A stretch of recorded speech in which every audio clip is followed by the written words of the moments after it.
In the end, the forgotten photo reminded everyone that rural trails often hold small, disconnected moments preserved by chance. A misplaced camera or silent witness can carry fragments of a larger story that fades as seasons shift across old routes. The truth behind the traveler's final steps may never be fully known, though the evidence now fits a clearer pattern that respects both logic and the limits of memory. A night guard who returned after vanishing years ago. In archived reports kept by a regional security contractor, supervisors noted an unusual case involving a night guard who vanished during one shift. Those same archived notes later recorded his unexpected return many years after that first unexplained disappearance. The story centers on Marlon Givens, a 38-year-old security guard working occasional contracts in a sparse industrial district outside a small desert town. He had taken a temporary assignment at a storage yard that kept older medical equipment and assorted surplus materials locked behind tall fences. He expected a quiet night and hoped to finish the shift without trouble. He planned to log routine patrols, drink his thermos coffee, then head home before sunrise. The incident began when he noticed a flicker of light near a row of rusted supply sheds about an hour after midnight. He thought it might be a loose fixture triggered by the wind, although the air felt still inside the yard. He walked toward the sheds with a steady pace while radioing dispatch to confirm no technicians were scheduled to visit overnight. The flicker repeated, and Marlon heard a sharp tapping sound echo through the quiet yard. He paused near the first shed and pressed his hand against the metal door, which felt strangely warm against the cool desert air. He reported hearing faint movement inside, which made no sense because the contents were supposed to be packed and sealed for months. According to later witness summaries, the yard manager arrived early next morning and found Marlon's patrol notes abandoned on a bench near the chain link gate. His radio lay beside the notebook with the transmit button jammed downward. There were no clear footprints leading out of the yard, only one faint trail that ended near the same shed Marlon had investigated hours earlier. Authorities searched the grounds for several days using dogs and volunteers drawn from nearby businesses. Archived dispatch recordings captured Marlon's final transmission. He said the shed door felt unlocked even though he remembered spinning the latch earlier. He said something inside the shed kept tapping on the metal wall as if following his movements from the outside. Investigators later reviewed the door hardware and found no sign of forced entry or tampering. Marlon's family filed missing person reports and continued pressing for updates during the following years. Every lead turned uncertain once investigators checked physical evidence. A traveler claimed he had seen someone resembling Marlon near a border town in 2008, but the description stayed vague. Another tip in 2012 involved security camera footage from a bus station where a man with a similar build boarded a westbound route. The man kept his face turned from the camera, and analysts could not confirm the match. 17 years passed before anything changed. A new manager for the same storage yard took over operations and hired a small crew to clear dust and replace older inventory tags. One crew member, named Tessa Brigham, found a narrow maintenance corridor behind a row of stacked machinery crates. The corridor had once been used for wiring checks, although updated systems had made it unnecessary. The entrance had been partially covered by a sliding panel warped from heat and age. Tessa called the manager because she saw a folded jacket tucked against the back wall. Inside the jacket pocket, she found an employee ID card bearing Marlon's name and an outdated photo. The fabric looked almost pristine, which surprised her because the corridor showed signs of long-term neglect. Dust clung to exposed wires, and small fragments of insulation lay scattered across the floor. The jacket seemed placed recently rather than left untouched for years. The manager contacted local authorities who reviewed historical records from the yard.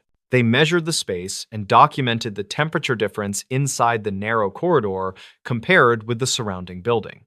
The air felt noticeably cooler inside the corridor, even though the desert heat pressed heavily against the outer walls. Investigators found no living space or hidden compartment, only a cramped passage that appeared unused since before Marlon vanished. 2 weeks after the jacket discovery, a driver passing the front entrance claimed she saw a figure limping along the outer fence line just after sunset. She described a tall man wearing a faded uniform shirt with an older-style security patch stitched onto the sleeve. She slowed her car and watched the figure stop at the gate, then turn sharply toward the side road before disappearing behind a cluster of abandoned trailers. Deputies searched that area before finding fresh footprints beside a short length of broken fence. The prints matched the approximate boot size listed on Mrballen's original employment form. A pair of partial handprints smudged the dusty trailer door, yet the angle suggested someone had steadied themselves carefully instead of forcing the door. 3 nights later, a clerk at a gas station about 2 miles away reported a strange encounter with someone she believed might be Mrballen. She said the man stepped inside wearing a sun-bleached jacket and carrying a small spiral notebook. His face appeared drawn and tired, and he avoided eye contact except when asking quietly if the station still hired overnight help. The clerk stepped away briefly to notify her supervisor, then returned to find the man gone. Security video confirmed the visit, but provided only a grainy view of the figure as he exited the building. Investigators pieced together a timeline using those sightings, although several points conflicted with environmental data. A thermal camera mounted on the yard perimeter recorded a single figure approaching the sheds 4 hours before the gas station visit. The stride length matched the figure seen by the driver earlier that week. That meant someone moved between the fenced property and the nearby road multiple times within the same night, yet no patrol officers saw anyone on routine checks. Authorities distributed updated informational sheets to local hospitals and shelters. Staff at a small emergency clinic contacted them 2 days later. A man had walked in during a quiet afternoon, asking to speak privately with whoever handled security matters. He said his name was Mrballen Givens and that he wanted to return something he had taken from his old job. He reached inside his jacket and placed a folded patrol log on the counter, then asked if he could sit near the entrance because noise bothered him. Clinic workers described his voice as strained and uneven. He told them he remembered stepping into the shed and hearing someone whisper behind him, even though he saw no one there. He said the light inside the shed turned blindingly white and everything around him felt hollow, like the air had drained out of the room. He insisted he had not run away or abandoned his post. He claimed he simply walked back toward the exit and found the yard empty when he emerged. A responding deputy said Mrballen seemed confused about the year, although he recognized the town name and his original employer. His clothing showed little wear despite his long absence. The notebook he carried had several pages filled with odd time entries that did not match any known calendar format.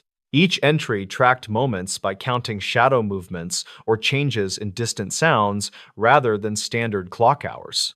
When investigators asked where he had been, Mrballen paused for a long moment, then said he had walked along the sheds until the ground changed. He said it felt like he crossed through a place built from repeating patterns of metal and dust. He claimed he followed a path that returned him to the yard entrance where he saw new padlocks on the gate.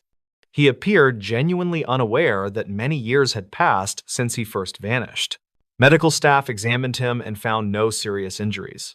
His vital signs remained steady, yet his body temperature ran slightly cooler than expected for someone standing in a warm environment. Specialists reviewed his story and proposed several theories, including psychological shock and memory displacement caused by extreme stress. They suggested he might have suffered an episode that blurred his perception of time. They could not explain why his clothing showed minimal aging or why his ID card looked recently cleaned. Authorities escorted Mrballen to a quiet facility for further evaluation.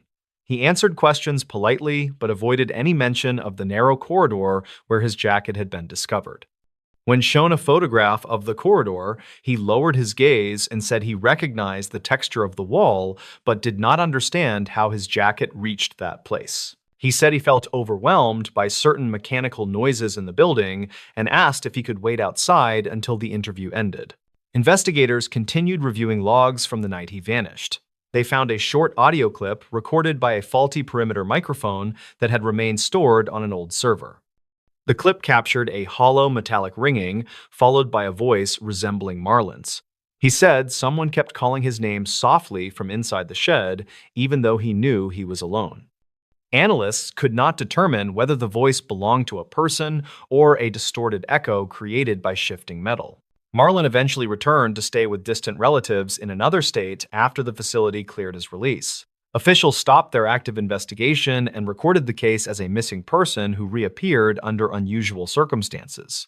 They documented every sighting, every recording, and every artifact, but found no clear explanation for the long gap in Mrballen's life. Residents near the storage yard still talk quietly about the sheds.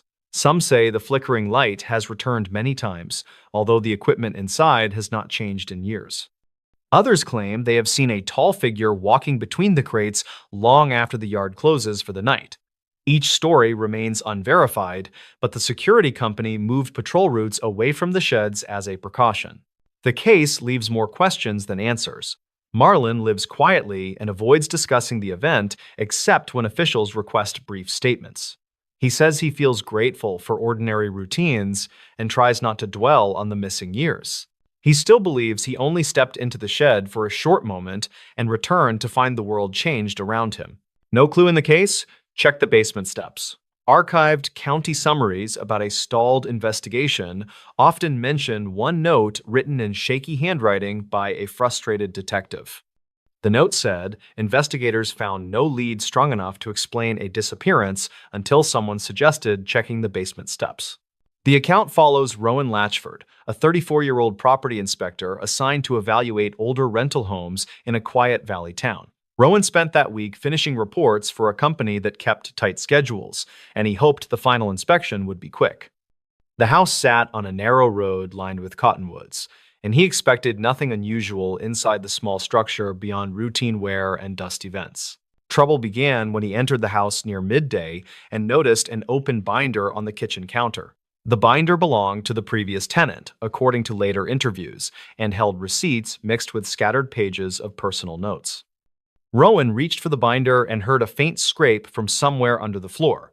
He thought it might be a loose pipe, although the sound repeated with a steady pattern that did not resemble typical settling noises. He walked through the living room and found a trap door leading to a basement lit by a single bulb. He descended halfway before stopping because the air felt colder than expected in a dry climate.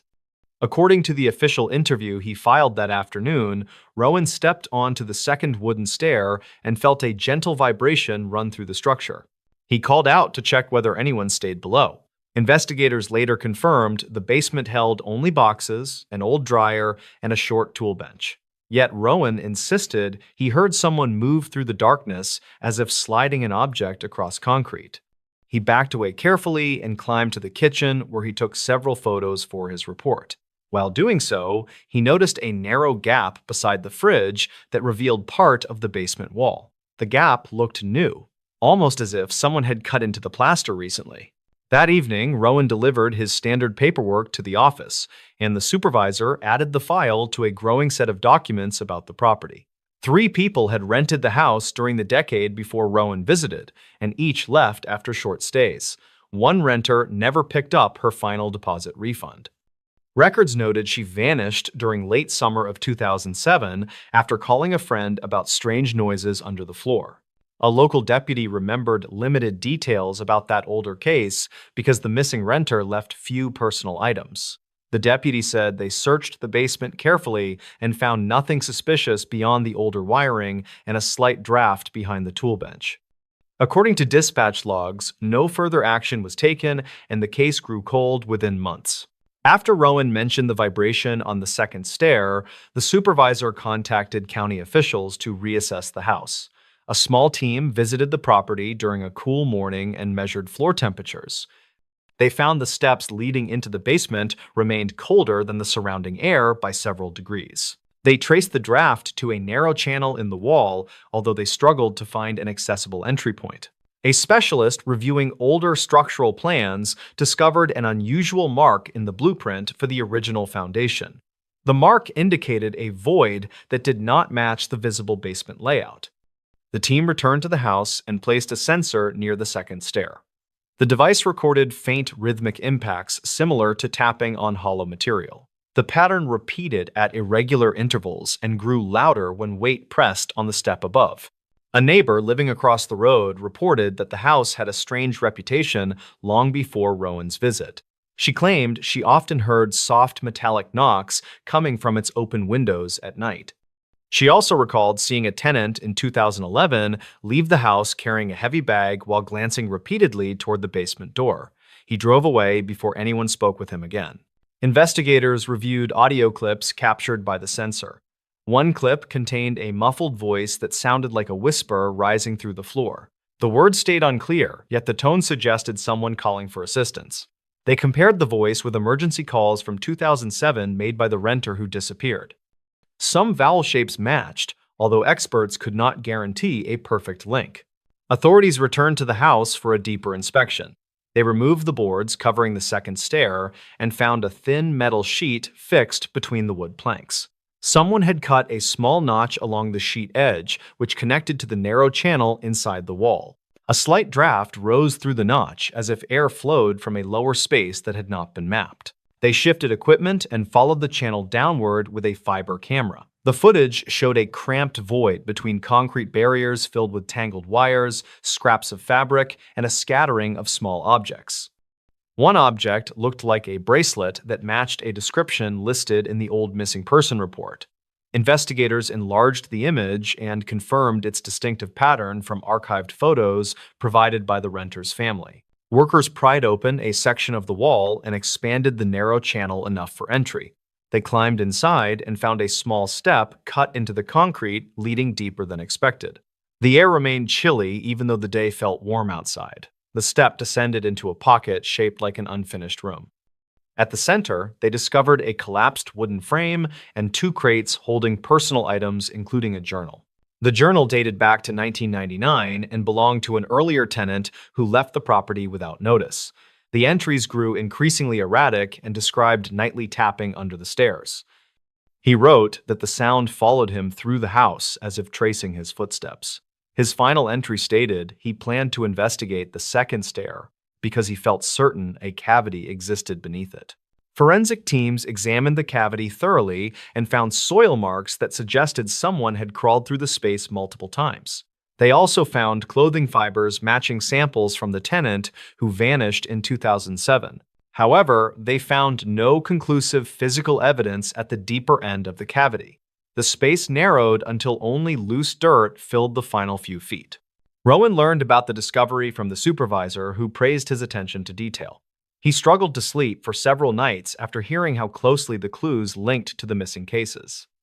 He returned to the property only once during the follow-up inspection and avoided stepping on the stairs.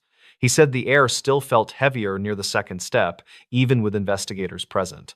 Officials eventually released updated statements explaining that structural faults created a hidden path that may have trapped someone inside the cavity years earlier.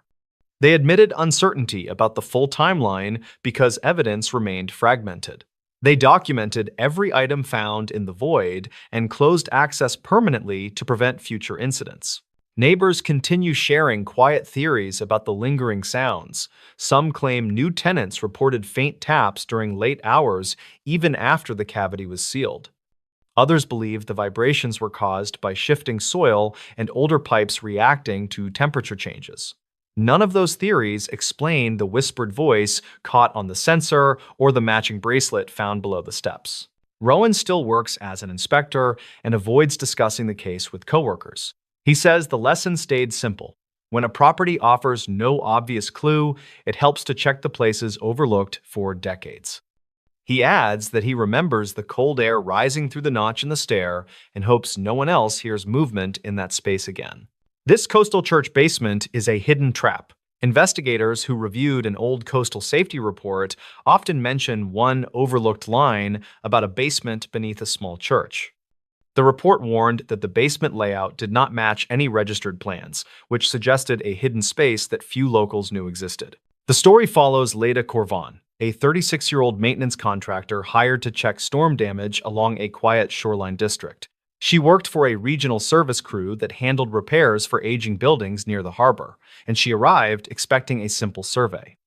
Her final task involved inspecting a weathered church built during the early 1920s, and she hoped to finish before the tide winds grew strong. Leda walked through the main hall while noting cracks along the plaster and water stains creeping down the stained glass frames.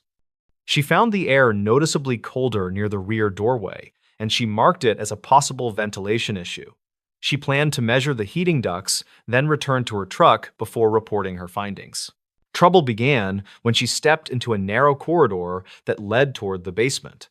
She heard a faint rhythm rising from below, and the sound resembled someone dragging a thin object across stone. She called out to check whether the pastor remained in the building, yet the hall stayed quiet. She decided to investigate carefully because her contract required full inspection of foundation areas.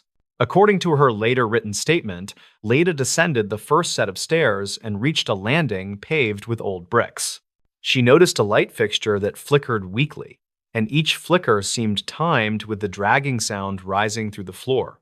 She tested the bulb and realized the wires had been cut long ago. The faint light came from a source deeper inside the basement. The official building file showed only one basement room used for storage, yet Leda found a second doorway that did not appear in the plans. She pushed it open gently and found another staircase built from uneven stone, and cold air drifted upward in slow pulses.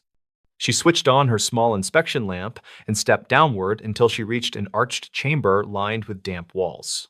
The chamber held several wooden pews stacked against one side, along with a wooden crate that had been pried open recently. Inside the crate, she saw pages from a handwritten ledger bound with twine.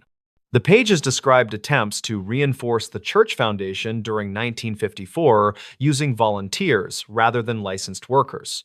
The entries grew strange as they continued because they mentioned hearing voices from a deeper level beneath the stone floor. Leda photographed the crate and the ledger pages before noticing a narrow passage cut behind a row of broken pews. The passage sloped downward and ended at another set of steps that curved sharply to the right. The dragging sound echoed through the curve, and each vibration felt stronger than before. Leda radioed her supervisor to report a possible structural hazard, then moved far enough into the passage to gather more details. A retired caretaker who lived nearby later told investigators that the basement once extended toward an older storm drain tunnel. He said past staff members occasionally heard footsteps rising through the stone, but they dismissed the sounds as pressure shifts caused by high tides. He also recalled that one volunteer worker disappeared during the 1950s after entering the basement to repair a collapsed beam. Leda continued recording her inspection, and the audio captured sudden impacts on the walls surrounding the lower steps. She described the impacts as heavy strikes that repeated in slow sequences, then paused without warning. She noticed the stone seemed recently polished in certain areas, even though the rest of the basement carried layers of dust. She marked these polished patches as unusual points for later examination. Officials reviewed Leda's pictures and found concealed hinge marks beneath the dust along the side of the step curve. The marks indicated a hidden panel that once opened into another space, sealed sometime after 1973 when new building permits updated the church blueprint. That sealed space matched no registered design and had no documented purpose in county files. A local volunteer group joined investigators to help remove debris from the passage. They cleared the curve and found an iron gate wedged shut by fallen stones. When they lifted the stones, the dragging sound started again, now louder and more deliberate. The group paused to listen, and the sound seemed to circle the chamber below, as if someone traced the perimeter in measured steps. They forced the gate open with careful pressure. The interior revealed a second chamber shaped like a half-dome, with water pooled along its edges. The air felt colder than expected for a coastal underground room. Near the center lay a sunken depression filled with old ropes, stained cloth, and a metal toolbox. The toolbox held wrenches and nails coated with salt from decades of exposure. The dragging sound returned when one volunteer stepped near the depression. It echoed beneath their feet and shifted toward the steps, which startled the group. Leda suggested placing a sensor in the depression to track vibrations. The sensor immediately detected movement in a cavity below the chamber floor. The movement followed a steady rhythm similar to someone pacing in a cramped space. Authorities paused the inspection and brought structural engineers to map the cavity. Using ground imaging tools, they identified a hidden rectangular room directly under the depression. The room measured only a few feet tall and had one narrow exit leading into a smaller vertical shaft. Engineers believed the shaft once connected to a storm drain network abandoned during the early 1960s. While examining the depression, a volunteer found a rusted key partially buried under the ropes. The key fit a small lockbox stored inside the church office. The pastor granted permission to open the box, and inside, investigators found several notes written by the same volunteer who vanished in 1954. The notes described hearing someone calling from below the basement stairs during late evenings. The final note warned that the steps felt strange each time he stood on them, as if a hollow space reacted to his weight. The team returned to the chamber and removed a section of stone near the depression.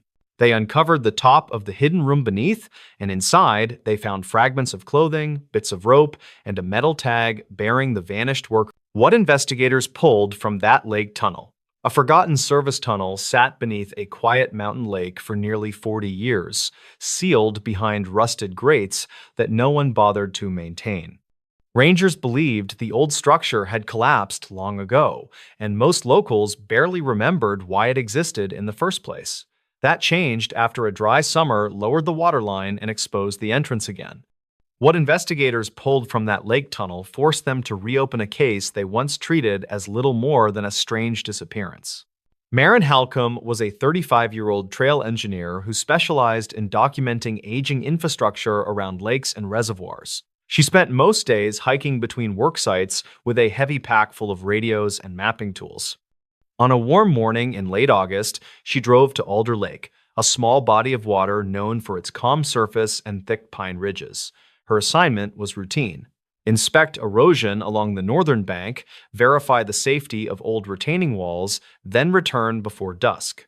She clocked in at the ranger station, joked with the staff about the heat, and signed out a small aluminum boat to reach the inspection markers.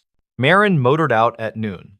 She radioed a quick message saying she would check the North Cove before continuing toward the deeper water near the dam. Her voice sounded steady and relaxed. A pair of kayakers saw her near the center of the lake an hour later, drifting slowly while writing notes on her clipboard. They waved and she waved back. Nothing looked unusual. When Maren failed to return the boat by late afternoon, rangers launched a search. They found the aluminum boat drifting near the North Cove with the motor idling on low power. Her tools remained inside the hull, and her clipboard lay open with a half-written line about sediment patterns. The lake was calm, and there were no signs of struggle. Divers searched for 2 days but found nothing. The case stalled until the waterline dropped the following summer. A drought revealed the top edge of a wide concrete arch near the North Cove, about 20 feet from the shoreline. Rangers recognized it from an old blueprint stored in county archives. Decades earlier, engineers had built a service tunnel to move equipment between two sides of the lake during dam construction. When the project ended, the tunnel was sealed. Over time, rising water hid the entrance beneath several feet of lake water. Because Maren had been working near that exact cove, investigators decided to examine the structure. Divers cleared silt from the opening and found the old grate hanging loose from a corroded hinge. Behind it stretched a long tunnel filled with cold, still water. Visibility inside was poor, but divers noticed something unusual about 10 yards in. The tunnel floor was coated in sediment except for a narrow path where the mud had been disturbed recently. When they reached the end of the tunnel, divers surfaced into a pitch-dark chamber once used for equipment storage. The air felt stale but breathable. Flashlights revealed a scattering of rusted tools, collapsed beams, and an old workbench. Near the back wall stood a metal locker on its side. The door hung open, and inside lay a waterproof field pouch containing several items. One was a laminated ID badge belonging to Maren Halcombe. The pouch also held a small audio recorder. Its casing was cracked, and the switch had rusted in place. Technicians dried the device carefully, recovered the microcard, and played its single surviving file. Much of the audio was muffled water damage, but a few sentences remained intact. Maren sounded slightly winded. She mentioned finding an opening along the bank where the water line had dropped. She said she saw light glinting behind the grate and thought someone had left equipment inside by mistake. Her last clear words were that she heard something move deeper in the tunnel, followed by a short metallic scrape. The recording cut out abruptly.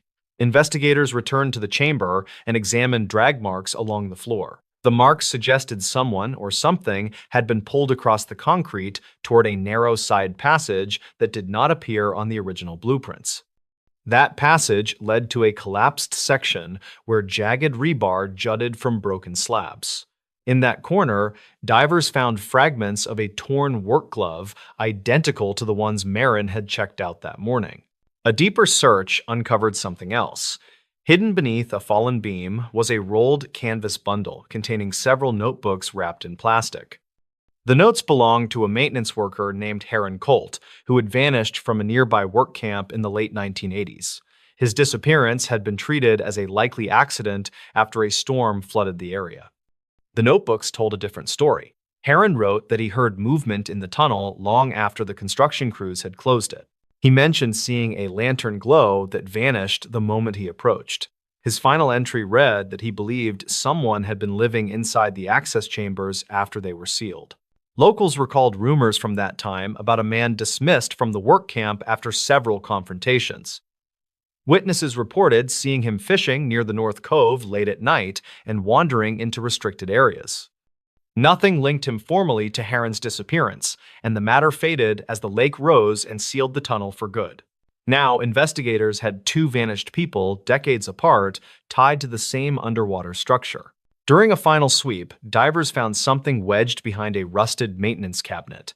It was a length of nylon rope, frayed at one end and tied at the other with a crude loop.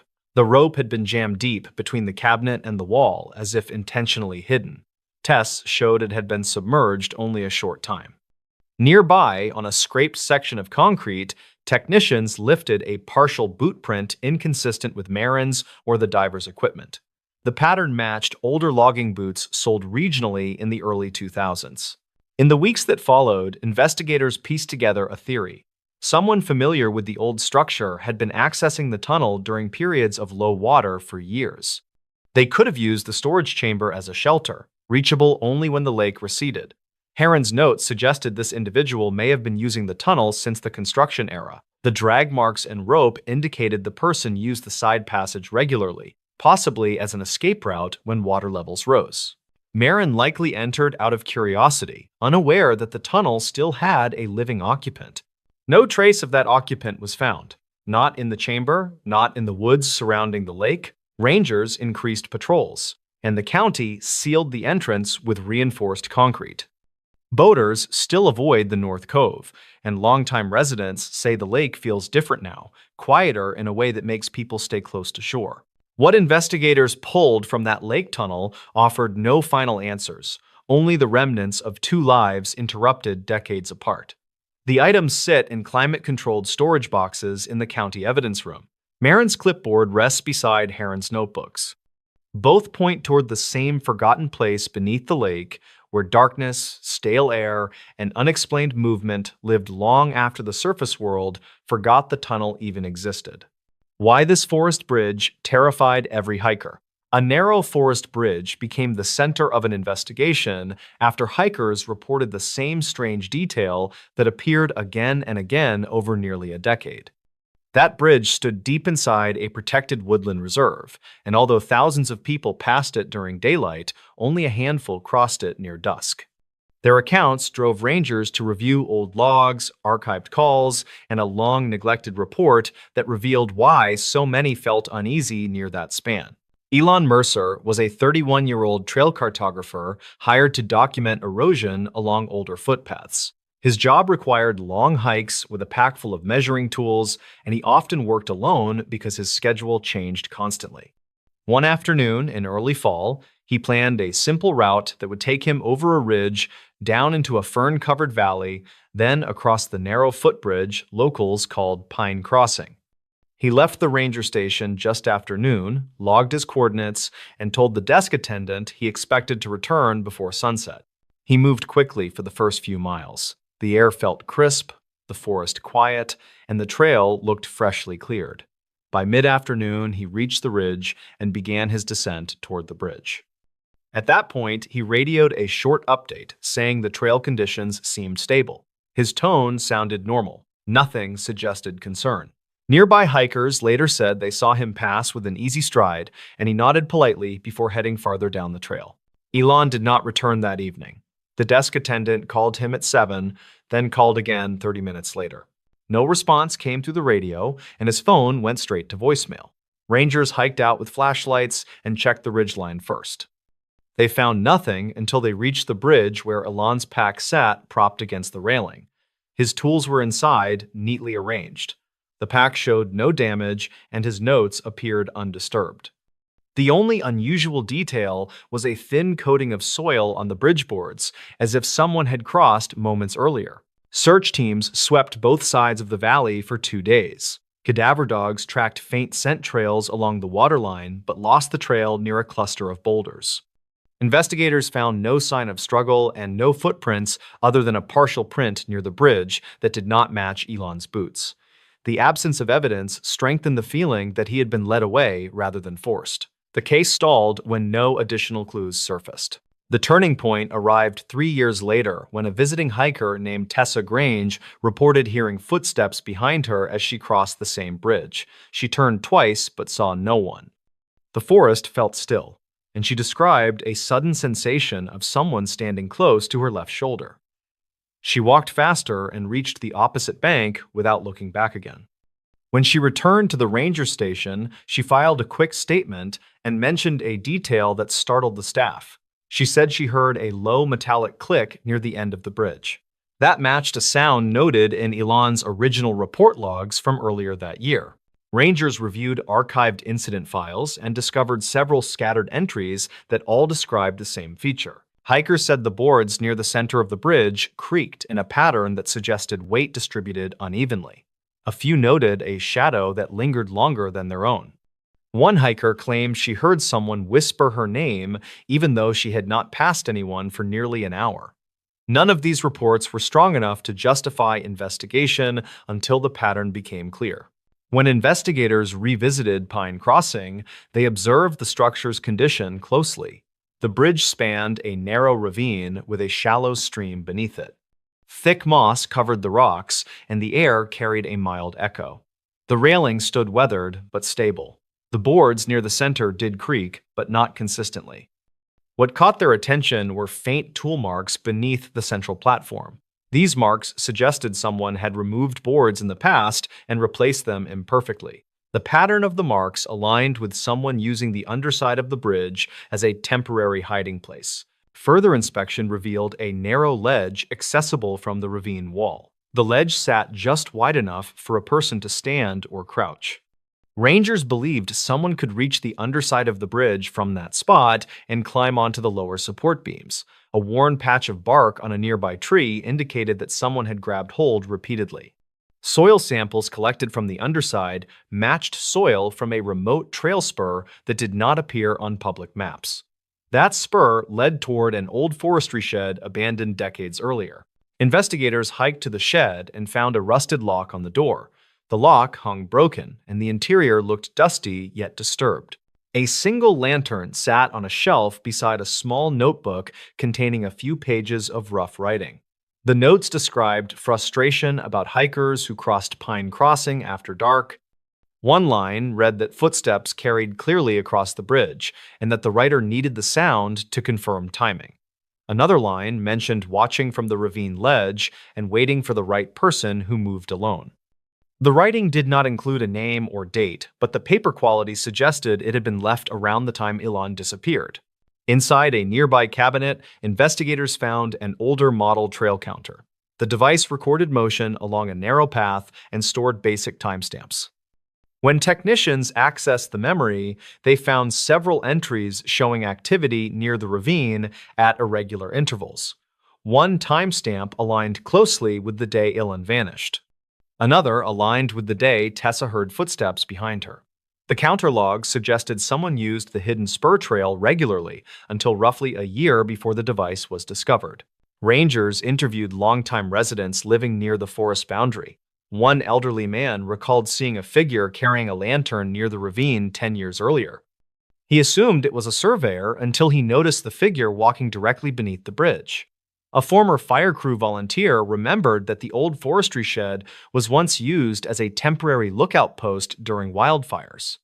He said that access to the ravine ledge had been mentioned in old training manuals, though most newer staff never learned about it. These statements gave investigators a clearer understanding of how someone could watch hikers unnoticed for years. The most compelling clue emerged when technicians enhanced an older trail camera photo taken from a ridge overlooking Pine Crossing. The image showed a small silhouette moving under the bridge around the time Elon went missing. The resolution was poor, but the posture indicated a person climbing up or down the support beams. Investigators compared the outline to images of the ravine ledge and concluded that the silhouette matched the rough height and shape of a human figure navigating the hidden route. Piecing together the evidence, investigators believed someone used the underside of the bridge to observe or intercept hikers who traveled alone near dusk. They theorized that Elon encountered the person while documenting erosion along the ravine wall. His pack being left neatly suggested he placed it down willingly, perhaps because he heard someone call to him from below or behind. The partial footprint near the bridge likely belonged to the person who used the hidden route to approach him. The soil on the boards supported this idea because it matched the path leading to the old shed.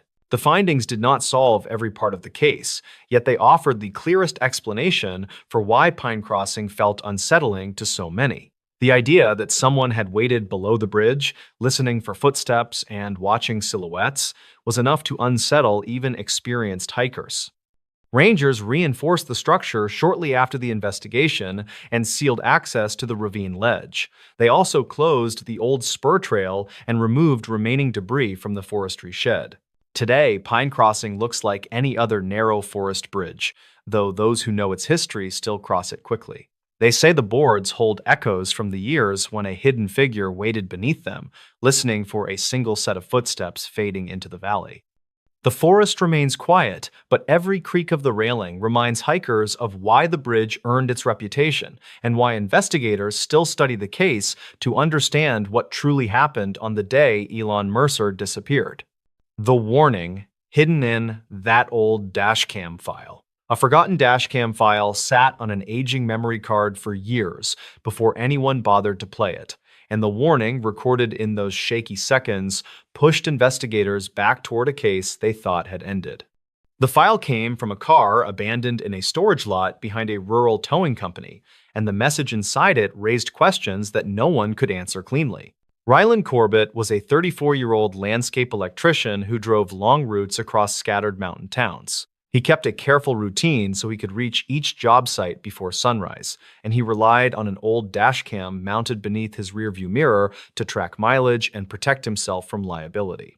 Ryland preferred quiet roads, and he often took a narrow side highway that ran between pine forest and empty service pullouts. His friends said he liked that road because it gave him time to think without interruption.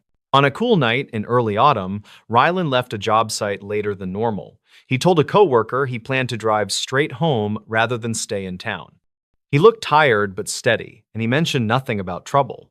He bought fuel at a station near the highway entrance, grabbed a bottle of water, then headed toward the dim mountain road he used every week. His last confirmed call came through his work phone at roughly 9, and he said he expected to arrive home in 2 hours. He never arrived. A county deputy found his truck the next morning parked at a slight angle on the shoulder of a forest stretch that saw little overnight travel. The engine was cold, the doors were locked, and Ryland's tools sat neatly in the truck bed. There were no signs of a struggle and no indication he left the truck willingly. Search teams combed the woods for 2 days, but found nothing beyond faint footprints leading a short distance into the trees. Those prints vanished in a patch of dry needles where the ground was too firm to hold detail. The truck remained in evidence storage for months until the case grew cold. Eventually, it was transferred to a private towing lot. The dashcam stayed attached inside the cab, and no one checked the memory card again until nearly 8 years later when the towing company changed ownership. During a routine inventory sweep, an employee named Soren Lay removed the old dashcam because it rattled when he shut the door. He decided to check the card out of curiosity, and the first playable clip froze him in place. The file began with ordinary night driving. The headlights cast narrow beams over cracked asphalt as the forest shifted around the truck. A low hum filled the microphone, likely from the engine.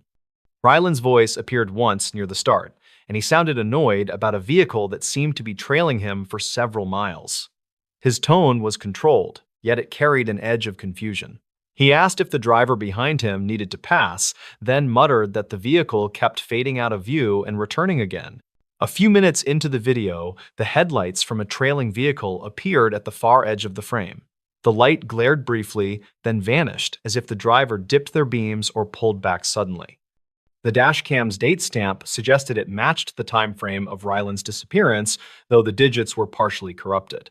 About 20 seconds later, Ryland whispered that he saw the trailing vehicle again through his side mirror. His voice tightened as he said the truck behind him had a broken fog light on the passenger side. That detail mattered because similar reports surfaced around that same highway during preceding months. The recording shifted as the truck rounded a bend. The microphone picked up a metallic rattle from the passenger door, followed by a faint rustling sound that seemed out of place. Analysts later believed the rustling came from something brushing along the truck exterior. Ryland's breathing quickened, and he said someone had stepped onto the road ahead. The camera captured no figure, yet the truck slowed sharply. Ryland spoke again, stating that he recognized something about the person's movement. His next sentence was barely audible, and investigators could not confirm whether he said the word drugged or dragged. The audio fractured when the trailing headlights suddenly filled the dashcam frame. The glare overwhelmed the sensor, and the clip flickered between brightness and near darkness. Ryland cursed under his breath and said he would pull into the next service turnout. The microphone caught the heavy thump of the truck hitting loose gravel. The truck angled toward the right shoulder, where a small turnout opened beneath leaning pines. The camera tilted as if the mounting bracket loosened. The final 2 seconds before the cut showed a blurred outline near the driver's side window. That outline appeared tall, with narrow shoulders, though the frame lacked enough clarity to define facial details. The dashcam file ended abruptly. The final second recorded a strange three-tone pattern that technicians believed came from the dashcam's internal warning system. Older models produced that sound during sudden vibration, but the pattern also triggered if the device detected manual interference. The combination of glare, sudden movement, and the abrupt cutoff suggested someone may have touched the dashcam before the recording terminated. Investigators re-examined witness reports from the night Ryland vanished. Several drivers traveling the mountain road claimed they saw a dark truck with a broken passenger fog light weaving across lanes. One driver described the truck slowing near the service turnout where Ryland's vehicle was later found. None of the witnesses could identify the driver, and the truck disappeared before deputies reached the area. A retired ranger who lived near the bend reported hearing a loud engine rev shortly after 9:30, followed by quiet for nearly an hour. The discovery of the dashcam file renewed interest in the case. Investigators mapped the route Ryland took that night and matched his comments in the clip to mile markers along the forest road. The moment he mentioned the broken fog light aligned with a curve known for concealment due to heavy tree cover. The point where he slowed matched the turnout used historically by maintenance crews who serviced power lines.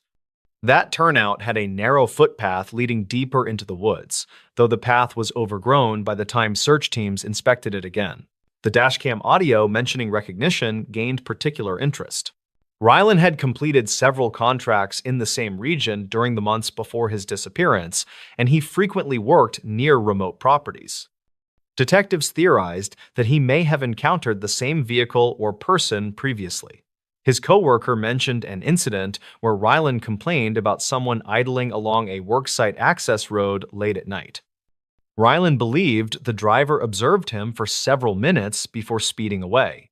That report never escalated because Ryland dismissed it after a few days.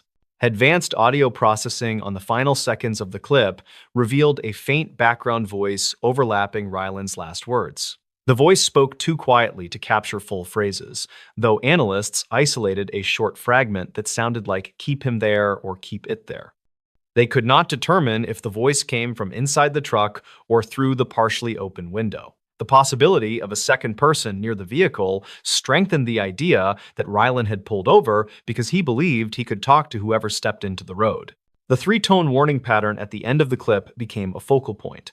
Dashcam specialists explained that the pattern activated when the camera detected physical contact strong enough to tilt the lens. This aligned with the blurred outline near the window. Investigators believed someone reached into the cab or struck the dashcam mount, causing the device to shut off. They compared the timing of the audio cutoff with the impression marks found on the driver's side door, which appeared years earlier during the original inspection. Those marks seemed consistent with someone bracing a hand or tool against the doorframe. Though the dashcam file did not reveal a face or plate number, it provided the clearest sequence of events leading to Rylan's disappearance. It confirmed that he felt watched long before he pulled into the turnout and that someone approached his truck at the exact moment the recording ended. It also established that the trailing vehicle appeared intentionally evasive, repeatedly hiding its lights and adjusting distance. The file now sits in a secure archive at the county office.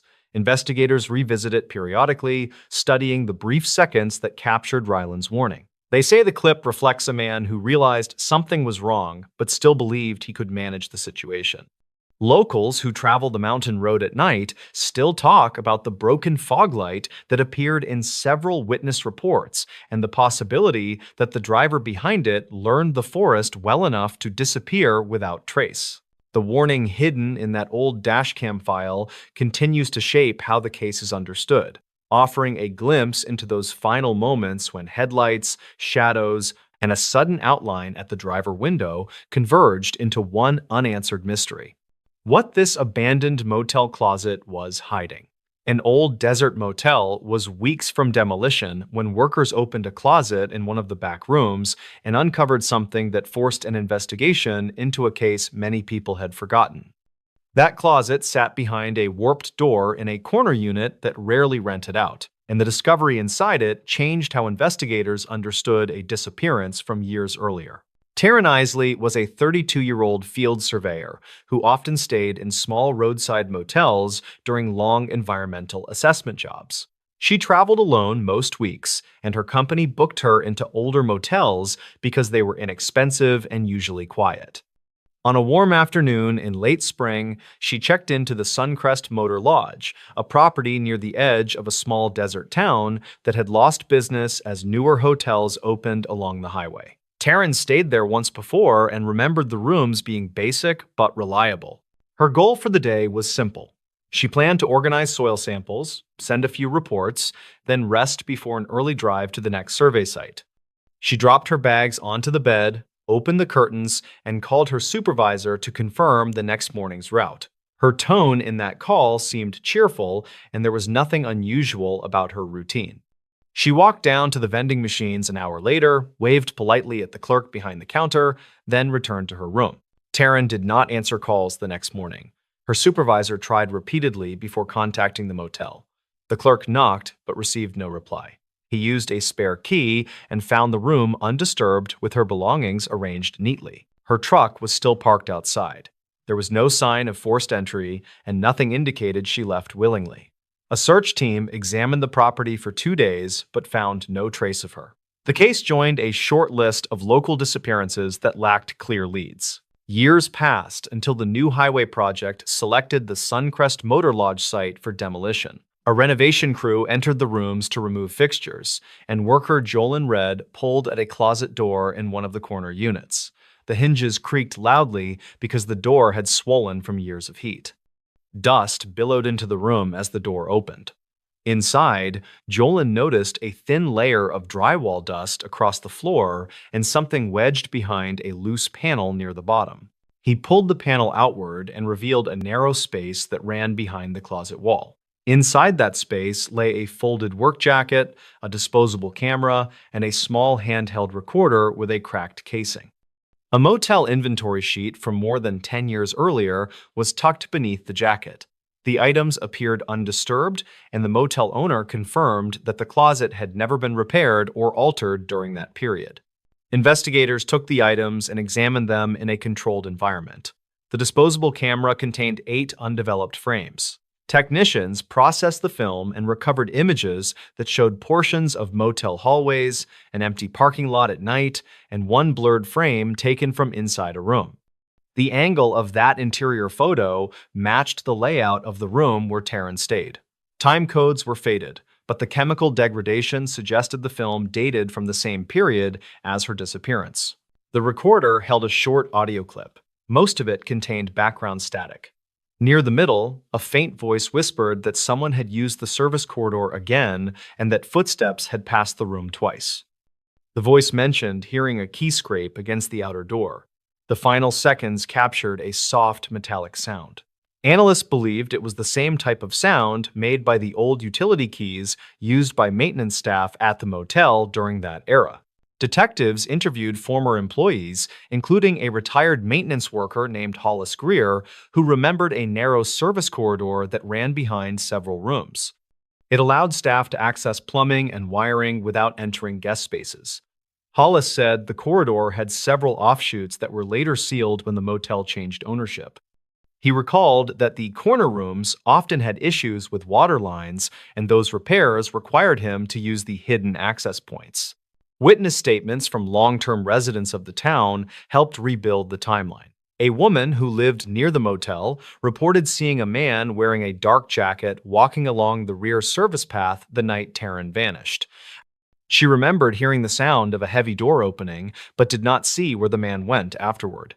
Another witness recalled a truck idling behind the dumpster area around the same time, though the witness could not identify the driver or the truck model. Detectives compared the jacket found in the hidden space with old staff records. The jacket style matched uniforms issued to maintenance workers before the motel changed management. A faded tag inside showed partial initials that could not be confirmed. When investigators questioned Hollis about the uniform, he said his jackets were collected by management when he retired and that none were missing from his inventory. He admitted that a few part-time workers may have used his tools during night shifts, though he could not recall names with certainty. As investigators mapped the layout of the service corridors, they determined that the hidden panel connected directly to the wall behind the room Taryn had occupied. Evidence showed the panel had been opened and closed repeatedly over many years. Scratches along the inner frame suggested someone accessed the space using a narrow pry tool. The recorder's audio clip mentioning footsteps matched the idea that someone used the corridor that night. The strongest clue came from the 8th photograph on the camera. It showed a partial reflection in the room's television screen. The figure appeared to hold the camera at chest height, and the outline suggested a person of medium build wearing a uniform-style jacket consistent with the one in the closet. The reflection was too blurred to identify facial features, but investigators noted a metal badge clipped near the collar. The motel owner confirmed that staff during that time used metal badges with their position titles. Piecing the evidence together, investigators believed someone with access to the service corridor entered Taryn's room late that night.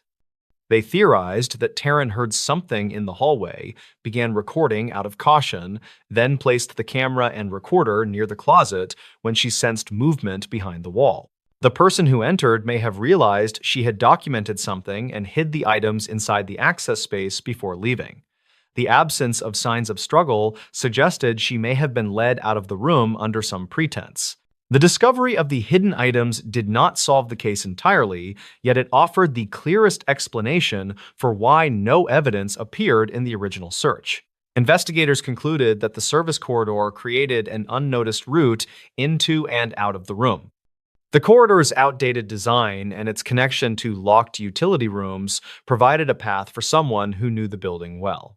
When demolition began weeks later, locals gathered to watch the old motel fall. Many said the building never felt right, especially the corner units that stayed empty for long periods. The closet in that abandoned room had concealed items that kept a missing person case alive, offering a glimpse into the final hours of someone who deserved answers. The motel is gone now, but the evidence from that closet remains in an archive box at the county office. Investigators still revisit it when reviewing cold cases, and they say the discovery proved that quiet places often hold the loudest secrets. The note found inside that highway trash can. A road crew found a folded scrap of paper inside a dented highway trash can, and the message on it raised questions that have never fully settled. That note appeared during a routine cleanup shift along a quiet desert stretch where almost nothing ever happens. Its words seemed rushed and uneven, and the final line pushed investigators toward a case that had quietly stalled. Mara Tisdale was a 33-year-old supply driver who usually took the same 200-mile route through open desert. She left the depot before sunrise, and she expected an easy run with one stop for fuel and another for paperwork. Mara liked the silence that came with early driving, and she used those hours to clear her thoughts before the day grew hectic. Her dispatcher remembered that she sounded relaxed during her check-in call that morning, and nothing seemed out of place. Her plan shifted when she noticed a small silver sedan pulled onto the shoulder about 60 miles from the nearest town. The hazard lights blinked in an irregular pattern, and Mara slowed because instinct told her something was wrong. She stepped out and called toward the car, but no one answered. She noticed a faint ringtone inside the vehicle, and the sound echoed in the dry air with strange clarity. Mara said later that she believed someone had left in a hurry because a door stood slightly open and a jacket lay across the seat. She reported the abandoned car to Highway Patrol, then waited for a trooper to arrive. Trooper Len Coates reached the scene after 20 minutes, and he agreed that the car looked recently occupied. He found a phone inside with a cracked screen, but the battery had died. He also found a fuel receipt printed the previous evening from a nearby station. Coates logged the vehicle for towing, and a search team walked a narrow radius along the shoulder. They found only footprints in the loose dirt that stopped abruptly near the drainage ditch. The sedan belonged to a 31-year-old lab technician named Orrin Kay, who lived in a small desert town 2 hours away. Orrin was known for keeping to himself, and he rarely traveled beyond a short commute between his apartment and his workplace. He had left work early the previous day, and his supervisor said he looked distracted while finishing a final inventory check. A neighbor later reported hearing his car leave late that night, though the neighbor did not see him. The case gained momentum a week later when a highway cleanup crew inspected a rest stop trash can about 10 miles from where the sedan had been found. Worker Jace Renner removed a layer of fast food wrappers, then spotted a folded piece of yellow paper wedged against the inner rim. He unfolded it carefully because the paper felt damp. The writing looked shaky, and the message mentioned being followed by a man driving a dark truck with tinted rear windows. The writer said he feared the driver had waited near his apartment for hours, and the final line urged whoever found the note to check the camera near the north ramp. Investigators revisited the rest stop and located the camera mentioned in the note, though its recording unit malfunctioned during the night. Orrin vanished. Technicians recovered partial frames that showed the outline of a person placing something in the trash can. The figure moved quickly and kept a hood drawn low. The images were too blurry to confirm identity, but the timestamp narrowed their timelines significantly. Based on the angle of the shadow, investigators believed the figure arrived shortly after sunrise on the day the sedan was found. Detectives spoke with staff at the fuel station, noted in the receipt. A manager remembered a customer matching Orrin's description who bought coffee and left in a hurry shortly before closing.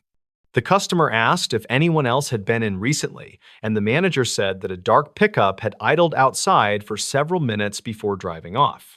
Witness description of the truck matched the one mentioned in the note. Further interviews revealed that a similar truck had been reported twice near Orrin's apartment complex in the week before his disappearance. Both reports came from residents who noticed the truck making slow passes at night. Investigators searched Orrin's apartment and found handwritten pages inside a drawer near the kitchen. They were personal notes that described a growing suspicion of being watched, and some lines referred to a sound outside his window during several late nights. One page described a man who seemed familiar, though Orrin could not recall where he had seen him. The writing style on the apartment notes matched the style on the paper from the trash can, based on a comparison by a handwriting consultant. The team traced Orrin's final hours through bank activity and cell tower data. His last confirmed message came through a workgroup chat where he said he needed to check something before returning home. His car traveled west out of town around midnight, then stopped briefly near his workplace before heading toward the highway.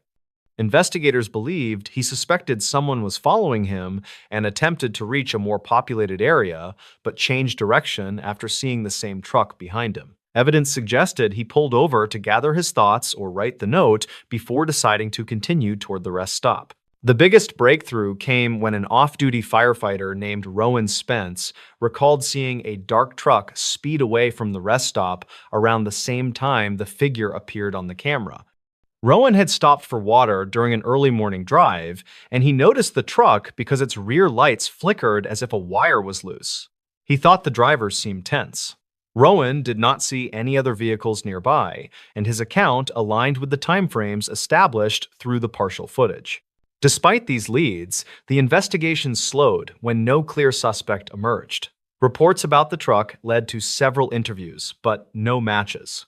The sedan offered no fingerprints other than Oren's, and the phone provided no additional clues after examination. His coworkers believed he worried too much about security protocols at the lab, though none of them saw signs of paranoia or danger.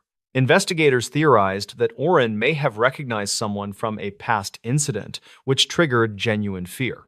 They found no record of legal disputes or personal threats, yet the note suggested he felt targeted by someone who knew his routine.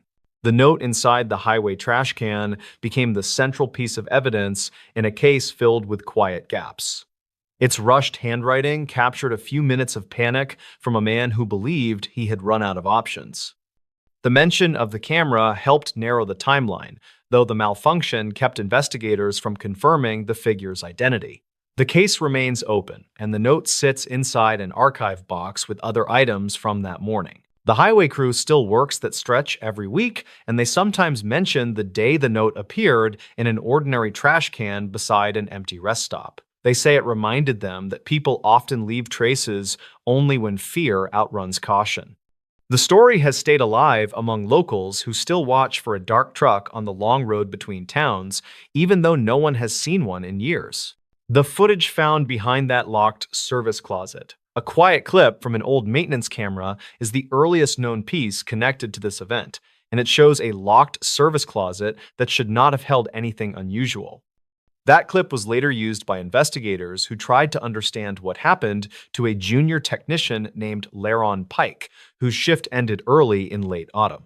They found the footage behind that same door after it had been sealed for weeks by building security. Laron Pike was 28 with a steady job as a technician at a mid-rise office block on the edge of a mid-sized city. He handled routine inspections and spent most days checking air units and replacing worn switches. On the day of the incident, he arrived before sunrise, and his plan was simple because he wanted to finish early and meet a friend for dinner. He logged his tasks on a small clipboard, then headed to the lower floors where a string of power flickers had been reported. The first sign that something was shifting came after he checked an electrical panel near the freight hall because he noticed a soft tapping that came from the service corridor behind him. It was not loud, but it was steady enough to make him pause, because the building rarely had any staff in that wing at that hour. He walked toward the hallway and found the locked service closet that should have been empty because it stored old filters and spare metal duct sheets. The tapping stopped the moment he approached the door, and he made a small note about it for later. He moved on with his list and kept checking units across the floor, but the strange pause near that closet lingered in his head. Later that morning, a cleaning worker named Pella Hargreaves reported that she saw a light under that closet door, even though the switch inside had been disconnected earlier that month. Her test was simple because she knocked on the door and the faint light flickered out immediately.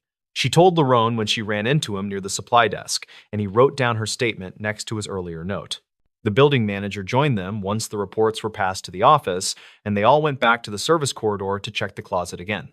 The door was still locked, and the manager said no one had a reason to enter it because the master inventory had been moved months earlier. They decided to leave it alone until they finished the primary checks on the power network. Laron helped with that sweep, and they found no major faults, although a few circuit logs showed brief voltage drops near the same hallway. Investigators later reviewed Laron's phone notes because he took quick photos of each panel during his shift. They found a single blurred image of the service closet taken in the early afternoon. The reflection in the metal doorframe looked off because it showed a thin line of motion near the bottom corner. It was unclear if that motion came from inside or if someone passed through the corridor at that moment. They checked the corridor camera to confirm, but the camera had been down for 3 days due to a loose wire. The most significant lead emerged after lunch when Laurent told a colleague named Jarrell Penn that he heard something shift inside the closet as he passed through the hall again. Jarrell thought it might be a rodent because that wing often had small gaps behind the old walls. They planned to check it together after finishing a test on a cooling system. That test ended around mid-afternoon, and they returned to the closet with a simple plan to unlock it and take a quick look. According to Jarrell's later statement, there was a faint vibration under their feet when they approached the door. It felt like a small generator starting up in another room, although no system in that wing should have been active at that hour. Laurent unlocked the door and pulled it open, and a rush of cold air slid out like someone had left a window open inside. The room had no windows and no active vents, yet their breath fogged slightly as they stepped forward.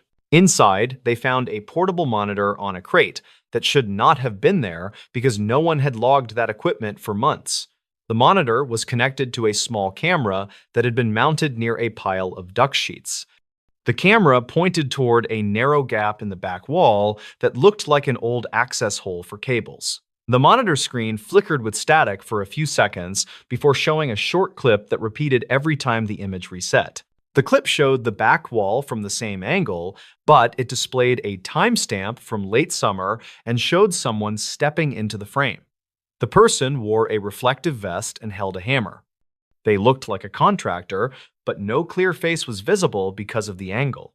The clip ended as soon as the figure leaned toward the gap and seemed to tap twice on the wall. The tap resembled the sound Laurent heard earlier that morning. Investigators later tried to match the uniform to any registered contractors, but no record of that vest color or tool brand matched recent work orders. They traced the monitor's serial number and found it belonged to a batch that had been retired 2 years earlier. The crate also held a folder with printed maintenance sheets that ended mid-page, and the ink looked uneven, like someone had rushed through the printer without letting it warm up. The strangest part involved the temperature logs stored in the main system because they showed a sudden drop in that closet around the time Laren and Jarrell opened the door. The drop lasted less than a minute, but fell far lower than normal for that insulated space. Technicians tried to reproduce the effect during later tests, but found no way to drive the temperature down without active equipment. The final known movement of Laren came when he told Jarrell he wanted to check the narrow gap in the back wall because he thought it might lead to an unused conduit. Jarrell said he stepped out to grab a flashlight from the supply cart while Laren stayed near the crate studying the looping clip. When Jarrell returned, moments later, Laren was gone and the crate had been dragged 2 feet closer to the wall. There were no signs of a struggle and no debris on the floor. Security was called and a search was launched through every level of the building. They checked old blueprints and found that a small crawl space existed behind that wall, although records showed it had been sealed during renovations in the late 2000s. A remote camera was pushed inside during the search, but the crawl space ended in a collapsed section where cables hung like dead vines against concrete. Weeks later, the closet was officially sealed by the building manager. During that process, they found the small camera still recording, although its battery should have been empty long before that day. The final moments on the recovered footage showed the empty closet with the door slightly open. The cold air effect happened again because frost formed on the metal crate for several seconds before fading. No figure appeared on the clip, and no sound occurred except a soft tap that matched the earlier reports. The case remained open because no trace of Laren turned up anywhere in the building or the surrounding lots. Some investigators believed he crawled into the sealed gap and became trapped, although the remote camera found no sign to support that. Others thought the earlier contractor in the clip might have accessed the area for reasons that were never logged. Those theories remained unproven because no further evidence surfaced. The building keeps the closet sealed, and new tenants use the hallway without knowing much about the incident. Maintenance staff still mention the odd patch of cold air near that door when the seasons shift, but they treat it as a minor quirk that does not affect their routines. The older technicians say the footage probably captured a forgotten repair crew, even if the records were too messy to confirm that. The quiet clip remains in a small archive box in the manager's office. It shows an ordinary room, an old crate, and a narrow gap that never leads anywhere clear. It holds a brief record of a moment when something felt off in a place meant for simple repairs. It leaves a quiet reminder that even a locked service closet can hold questions that never settle completely. What this abandoned rest stop revealed still haunts investigators. Highway crews still talk about the rest stop like it is some quiet bruise on the side of the old state road, the kind you notice only when the weather turns gray and the trees start leaning a little too close to the pavement. The building is gone now, replaced by a fenced patch of gravel, but the story stuck because of what happened to a surveyor named Kieran Holt. The case file is dusty, the statements are messy, and the investigators who worked the first week still say they never really settled on one clean explanation. They just know something was wrong there, long before anyone realized they should have shut the place down tighter. Kieran was not the dramatic type. He was the kind of guy who always double-checked distances, kept backup batteries in his truck, and made small handwritten notes even when the radio logs were enough.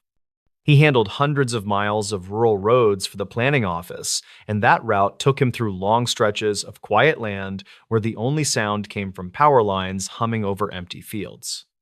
People who knew him said he actually liked the silence because it made the work feel straightforward. He just measured things, wrote things, fixed things, and went home. That morning, he left before sunrise because he wanted to finish early and beat a patch of oncoming rain. The abandoned rest stop sat along his first checkpoint, and even though it had been closed for years, he still stopped there sometimes to take signal readings. It gave him a clear view of the ridge and the highway bend. It was habit more than necessity, and he had done it so many times that no one thought twice when they looked at his assigned route later. The patrol video that eventually became the anchor of the whole timeline showed his truck pulling up to the cracked entrance. He gets out, checks the sky, and walks toward the old restroom building with his binder under one arm. That is the last clear image of him moving normally. Everything after that is fragments. Investigators learned that the first thing that caught his attention was a shoe print, one clear print in a layer of pale dust near the doorway. It had sharp edges, almost fresh. He took a picture of it because that is what he did whenever something looked off. He was not paranoid, just methodical. He probably thought someone slept inside the building during the night. It happens sometimes on remote highways. He wrote down the time, circled the note, and stepped into the entrance. The hallway was dark and carried a strange, muffled echo, like the walls were padded even though they were just old tile. He heard a scraping sound from deeper inside. Not metal dragging, not an animal. Something steady and slow, like someone shifting their foot across grit.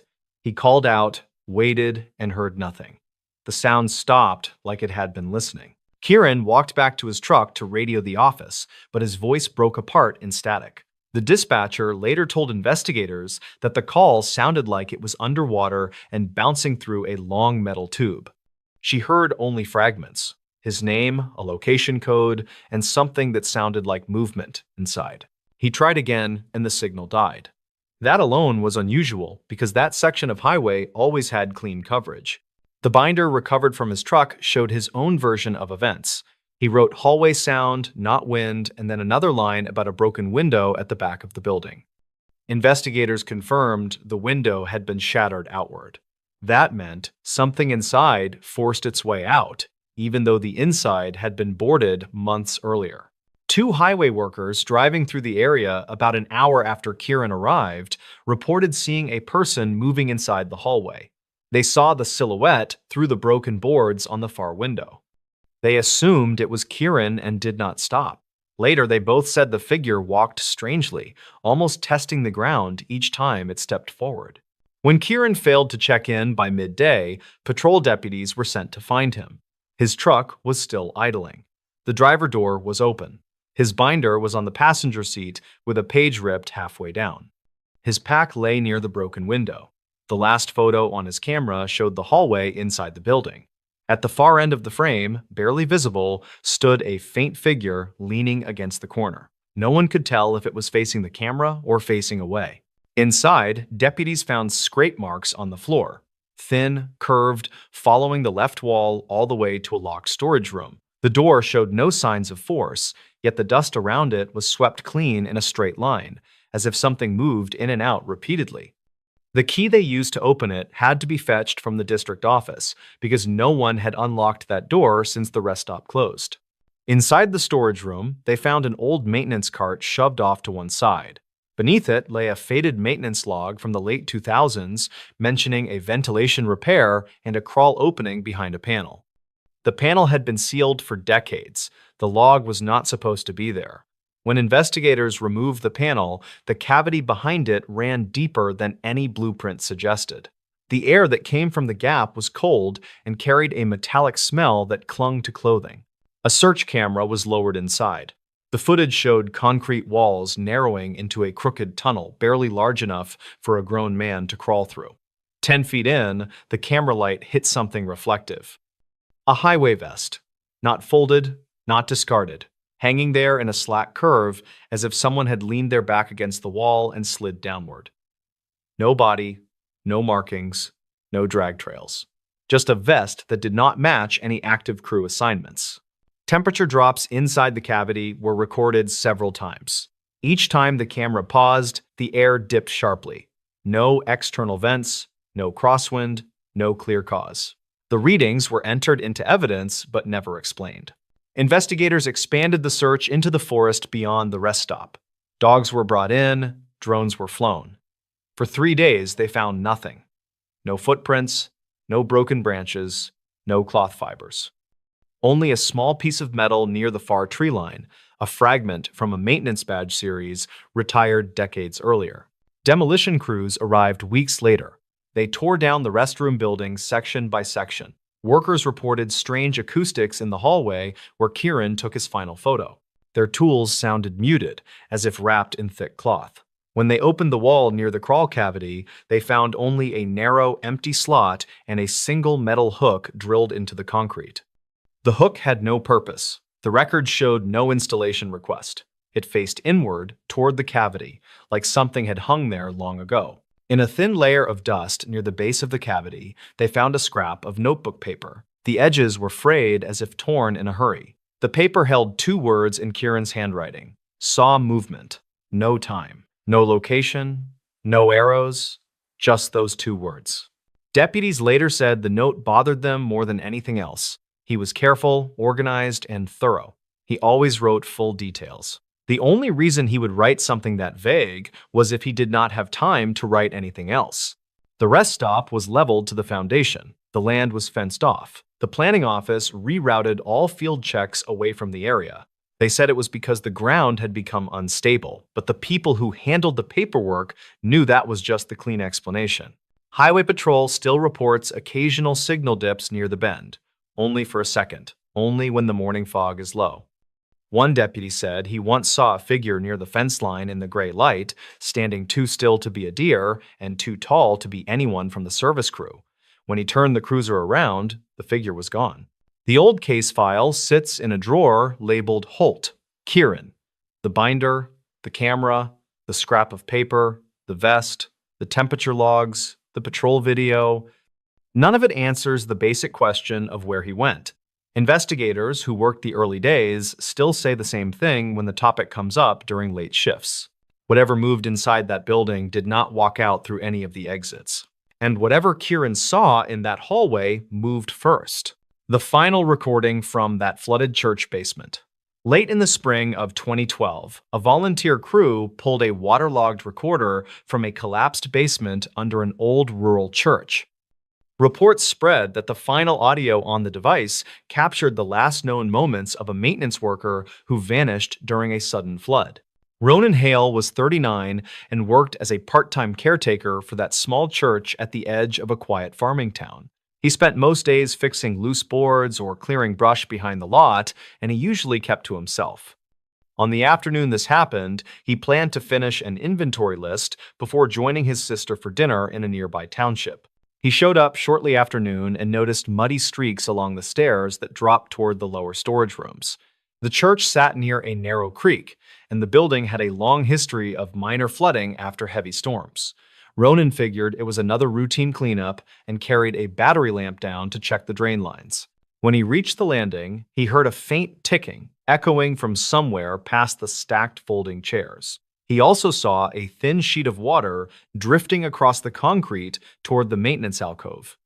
Witness statements later described him as calm, since he handled similar issues many times without trouble. Still, something about the slow, rhythmic sound bothered him. He placed his small recorder on a shelf near the stair base so he could replay any strange noises for the plumbing contractor. Records confirm he often did that when pipes groaned or pumps stalled.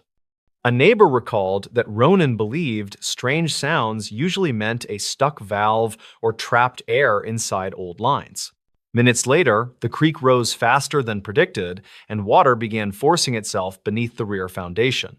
According to archived weather logs, the storm upstream had dumped far more rain than expected, and the narrow channel behind the church could not clear fast enough. The basement started filling from the farthest corner first, leaving Ronan cut off near the central posts. He radioed a brief message to the grounds coordinator saying he needed to move a heavy storage bin away from the drain. Then the signal cut out without further updates. The coordinator attempted several calls, but only heard faint splashing on the other end. Emergency crews were dispatched, but could not enter the building safely until the current slowed. The rescued recorder revealed a clearer timeline. The audio began with Ronan muttering about the strange ticking that seemed louder than before. He walked toward the back alcove where tools were kept, and the lamp clinked lightly each time the cord brushed metal shelves. Investigators later compared the pattern to a leaking valve that steadily hit a rusted pipe, though the source was never fully confirmed. As water rushed in, Ronan tried to move toward the stairs, but slipped when the current swept across the floor. The recorder captured him steadying himself while commenting that the water felt warmer than expected. Experts noted that groundwater sometimes rose through fractured soil pockets, which could hold warmer runoff, so his remark aligned with natural conditions. Midway through the recording, he found a narrow beam of daylight pushing through a cracked board along the far wall. Some locals claimed the area once held a sealed passage to a storage pit used decades earlier. Building records showed an unfinished renovation during the early 1970s that left several sections partially reinforced. Ronan tapped the wall and called out, asking if anyone was upstairs. His voice carried oddly, reducing in clarity whenever the ticking sound surged. The audio suggested that something behind the wall shifted each time the floodwater reached a higher mark. Engineers explained that wooden beams often swell when soaked, creating sharp, popping echoes similar to the ones he described. At the 30-minute mark, he dragged a crate toward the rising water and tried smashing the weak panel to widen the opening. The recorder picked up heavy breaths, scraping wood, and the moment the board gave way. A rush of air shot through with a hollow tone that made investigators replay the segment multiple times. Behind the panel lay an older pump pit that had been sealed off for safety. Ronan climbed inside, believing it sat higher than the basement floor. Archival diagrams showed the chamber was once used for heating lines, though it had been disconnected long before. The space offered only a few inches of clearance from the ceiling, but Ronan seemed convinced it could buy some time. The recorder captured him trying to describe what he saw inside. He mentioned rows of iron hooks mounted on support beams and a narrow ledge carrying dusty jars. No records exist explaining why those hooks remained in a decommissioned space. A retired groundskeeper told investigators that the pit might have stored repair equipment during early construction, but could not recall exact details. Water rose into the chamber faster than Ronan expected. He climbed onto an overturned crate and kept speaking to the recorder while shining his lamp at the far corner. The ticking noise seemed louder than ever, echoing as if bouncing off several close surfaces rather than one. Audio analysts believed multiple metal components vibrated under sudden pressure, which could create overlapping pulses similar to a rapid knock. Near the end of the recording, his tone changed. He said he saw movement near the jars, describing a shifting ripple that matched the lamp beam. Researchers proposed the jars trapped pockets of air under their lids, creating bubbles as the temperature changed. The motion could have startled him, since dim light often distorts reflections on rising water. Moments later, the crate under him tipped, and he fell against the recorder shelf he had brought into the chamber. The splash nearly drowned the microphone, but it kept capturing faint sounds. He shouted toward the cracked entry, saying the current was pulling through the opening as if water drained toward a lower point. Engineers later found a small section of rotted flooring under the pit that had collapsed, allowing water to rush downward into a deeper cavity. The final clear segment recorded Ronan calling out that he could feel the floor shifting. Then there was a sharp crack, followed by a sudden roar as part of the lower structure gave way. The audio ended with a rush that matched water pouring through unstable timber. Rescue crews found no sign of him once the flood receded, and the cavity beneath the pit remained too unstable for deeper searches. Investigators concluded that he was likely swept into a collapsed subchannel formed by decades of erosion. The ticking sound remained the only unexplained detail, though most experts agreed it was probably a combination of pipes, swollen beams, and loose metal vibrating under pressure. The church was later reinforced, and the basement was sealed for safety. Some volunteers claimed they still heard faint rhythmic taps during heavy rain, though that was never verified. The recorder was stored with the case notes, serving as the only account of what happened beneath that flooded floor. In the years since, Ronan's family kept a quiet memorial near the creek trail where he liked to walk after work. They said they preferred believing he fought hard to find a way out during those final minutes. The recording remains a reminder of how quickly familiar places can change when hidden parts of old structures finally give out. The terrifying pattern behind these abandoned campsite calls. In late autumn of 2019, a string of abandoned campsite calls started showing up on a small county dispatcher log. Every call sounded like someone was trying to describe the same quiet forest sound before abruptly going silent.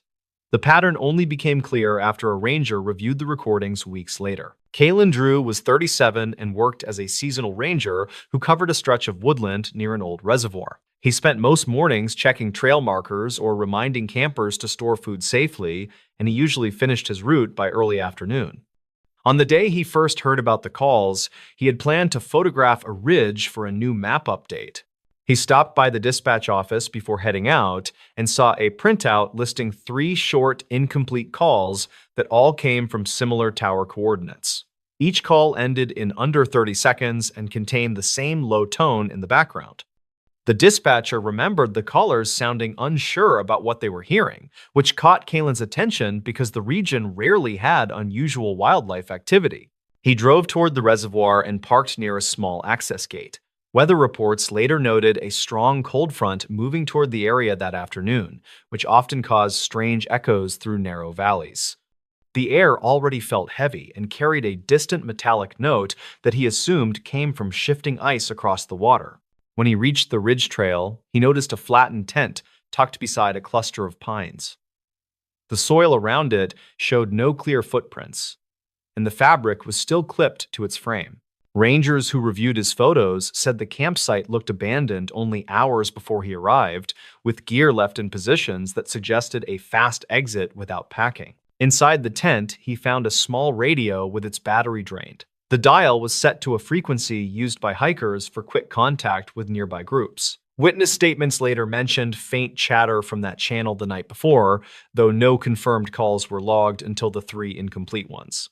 Kalen moved farther down the trail and checked another clearing where a second campsite usually stood.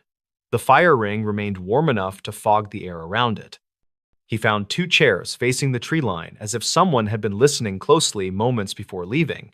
A plastic cup lay on its side next to a torn page from a pocket notebook. The page mentioned a distant pulsing sound that seemed to circle the campsite every hour. It also described a pattern that felt too steady to be natural wind through the branches. The writer noted that the pulses came in groups of 5 with a long pause after each set. For investigators, this matched the rhythm captured in the dispatcher recordings. Kalen radioed the office and asked whether any search notices had been filed for missing hikers. The office replied that no one had made any formal reports in recent days. He mentioned the pattern described in the notebook, and the dispatcher paused before, saying that the background tone in the calls also repeated in sets of 5. That confirmation changed the tone of his search. He decided to follow the faint footpath leading toward the reservoir where old service sheds once stood.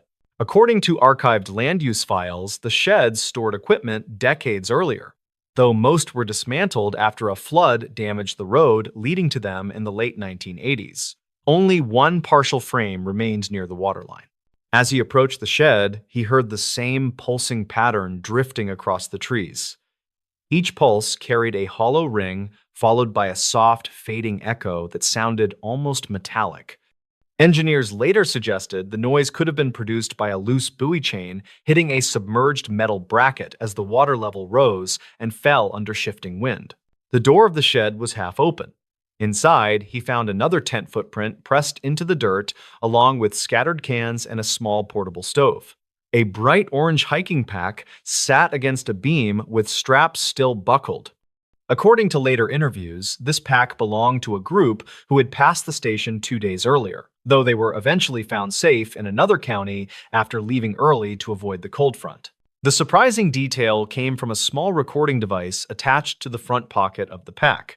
Its red indicator was still blinking, suggesting it had made a short call before running out of power.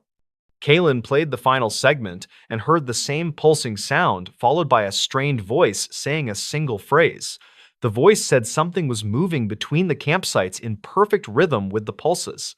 He carried the device outside and tried matching the recorded pulses with the sound over the reservoir. The rhythm aligned almost perfectly.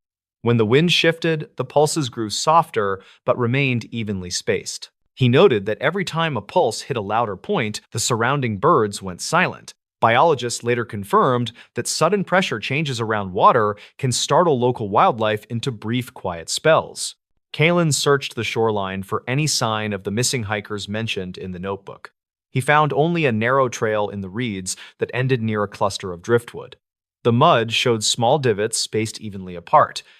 Experts believed these came from someone running across wet ground while carrying a loaded pack. The stride pattern suggested urgency rather than a casual hike. He followed the trail until he reached a rocky ledge where the water carved a narrow inlet. There, he discovered a portable lantern resting on a flat stone with its light still flickering on a dying battery. Someone had placed it carefully, facing outward toward the water as if signaling for help. Kalen turned it off to preserve the battery and noticed fresh scratches on the stone beneath it. The scratches showed the same 5-count pattern seen in the notebook. Investigators believed the marks indicated someone trying to track each pulse while waiting for the next. This detail strengthened the idea that the hikers believed the sound represented something moving or shifting in response to each pulse. Kalen radioed the office again and described everything he found. The dispatcher admitted that the 3 abandoned calls also ended right after the 5th pulse in each cycle. This coordination unsettled Kalen enough that he chose to head back toward the first campsite before nightfall, hoping to find any detail he might have missed. On his way back, the pulses grew sharper as the wind calmed. He paused near a boulder and listened to the rhythm echo across the valley. He noticed that each pulse was followed by a faint rattling sound from deeper inside the trees. Later analysis suggested the rattling could have come from an old fence line partially buried under soil that shifted whenever the wind pushed water against the reservoir wall. When he reached the flattened tent, he found a new set of footprints crossing the earlier ones. These prints pointed toward the access road and appeared lighter, as if someone had walked slowly and carefully. Rangers concluded the hikers likely returned during the short window after Kalen left the site.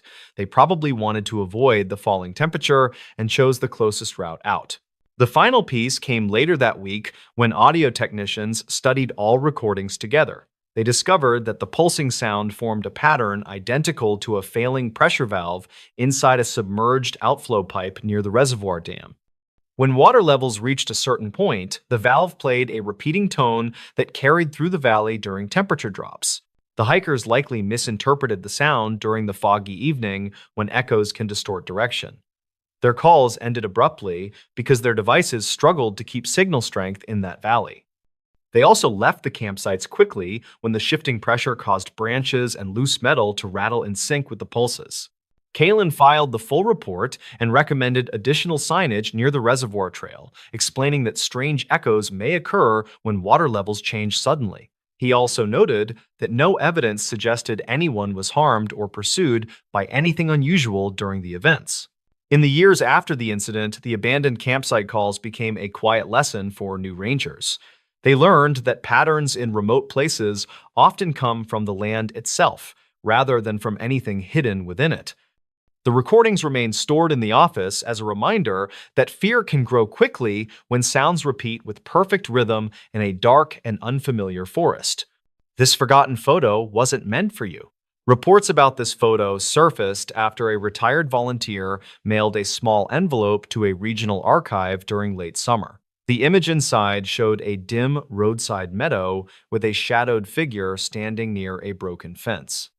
The envelope also held a note claiming the scene connected to an incident that never reached public attention. Lennox Haar was 29 and worked as a field assistant for a small environmental survey group based near a rural valley. He spent most days collecting soil samples or checking wildlife cameras scattered across old service roads. His simple plan that afternoon involved retrieving a damaged camera before an incoming storm reached the ridge. He drove a narrow gravel route often used by hunters who needed quiet access to deeper trails. The air felt still and heavy as clouds pushed over the hills with slow, deliberate motion. He parked near a worn pullout because the last recorded coordinates for the broken camera placed it 200 yards beyond that point. The incident started when he found the camera half buried under fallen branches near a shallow ditch. A cracked lens cover suggested it had been struck by debris during a recent wind event. He removed the memory card and placed the camera in his pack because he planned to review the footage later at their office. Lennox began walking back toward his truck when he noticed a second trail of disturbed leaves leading into a small clearing. The path looked narrow and oddly straight, which conflicted with the random patterns that wind usually created. He followed it slowly since local rangers often mentioned that survey work required careful documentation of unexpected environmental changes. The trail ended at a clearing containing a collapsed metal sign hidden under vines and scattered bark. The faded letters once indicated a temporary rest area built during 1996 for road crews resurfacing the nearby highway. That rest stop had been dismantled after funding cuts left only foundations and broken fencing behind. His first complication appeared when he saw an old disposable camera lying beside the collapsed sign. It rested on a patch of dry grass that showed no prints or debris around it. The casing looked weathered, but the film compartment remained intact, which felt unusual for an item exposed to harsh seasons. He picked it up and lightly shook it, which produced a faint rattle suggesting partial film still inside.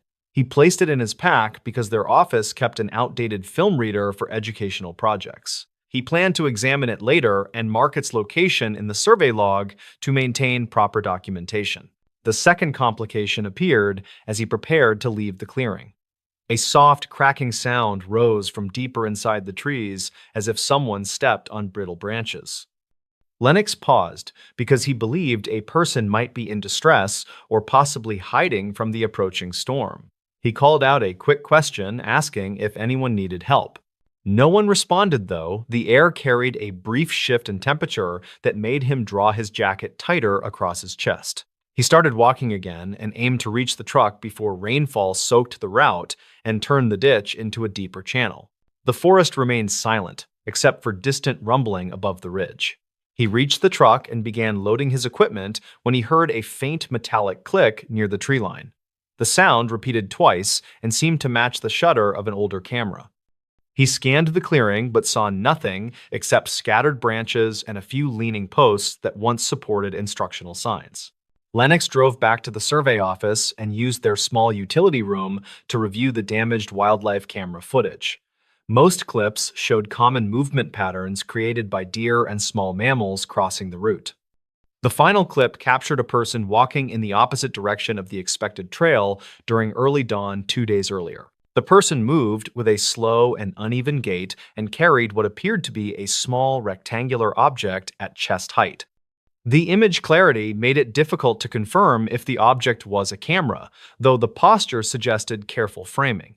Lennox paused the footage because the outline of the clearing gate appeared in the far corner of the frame. He retrieved the disposable camera from his pack and handed it to a senior technician named Corbin, who handled older equipment. Corbin used the film reader and recovered 8 frames, showing a sequence taken from almost the same angle as the collapse sign in the clearing. The final frame captured a figure standing near the broken fence, with their face turned slightly away from the lens. The figure appeared in muted light, which suggested early morning or late afternoon conditions. A faint shape near the left edge of the frame resembled a folded jacket lying across the old sign. Corbin noted that the film quality indicated the shots were taken after 2010, even though the rest stop closed long before then. Lennox became uneasy after noticing the figure's posture matched the person seen in the wildlife video. Both showed a lean-forward stance and a slight tilt of the head.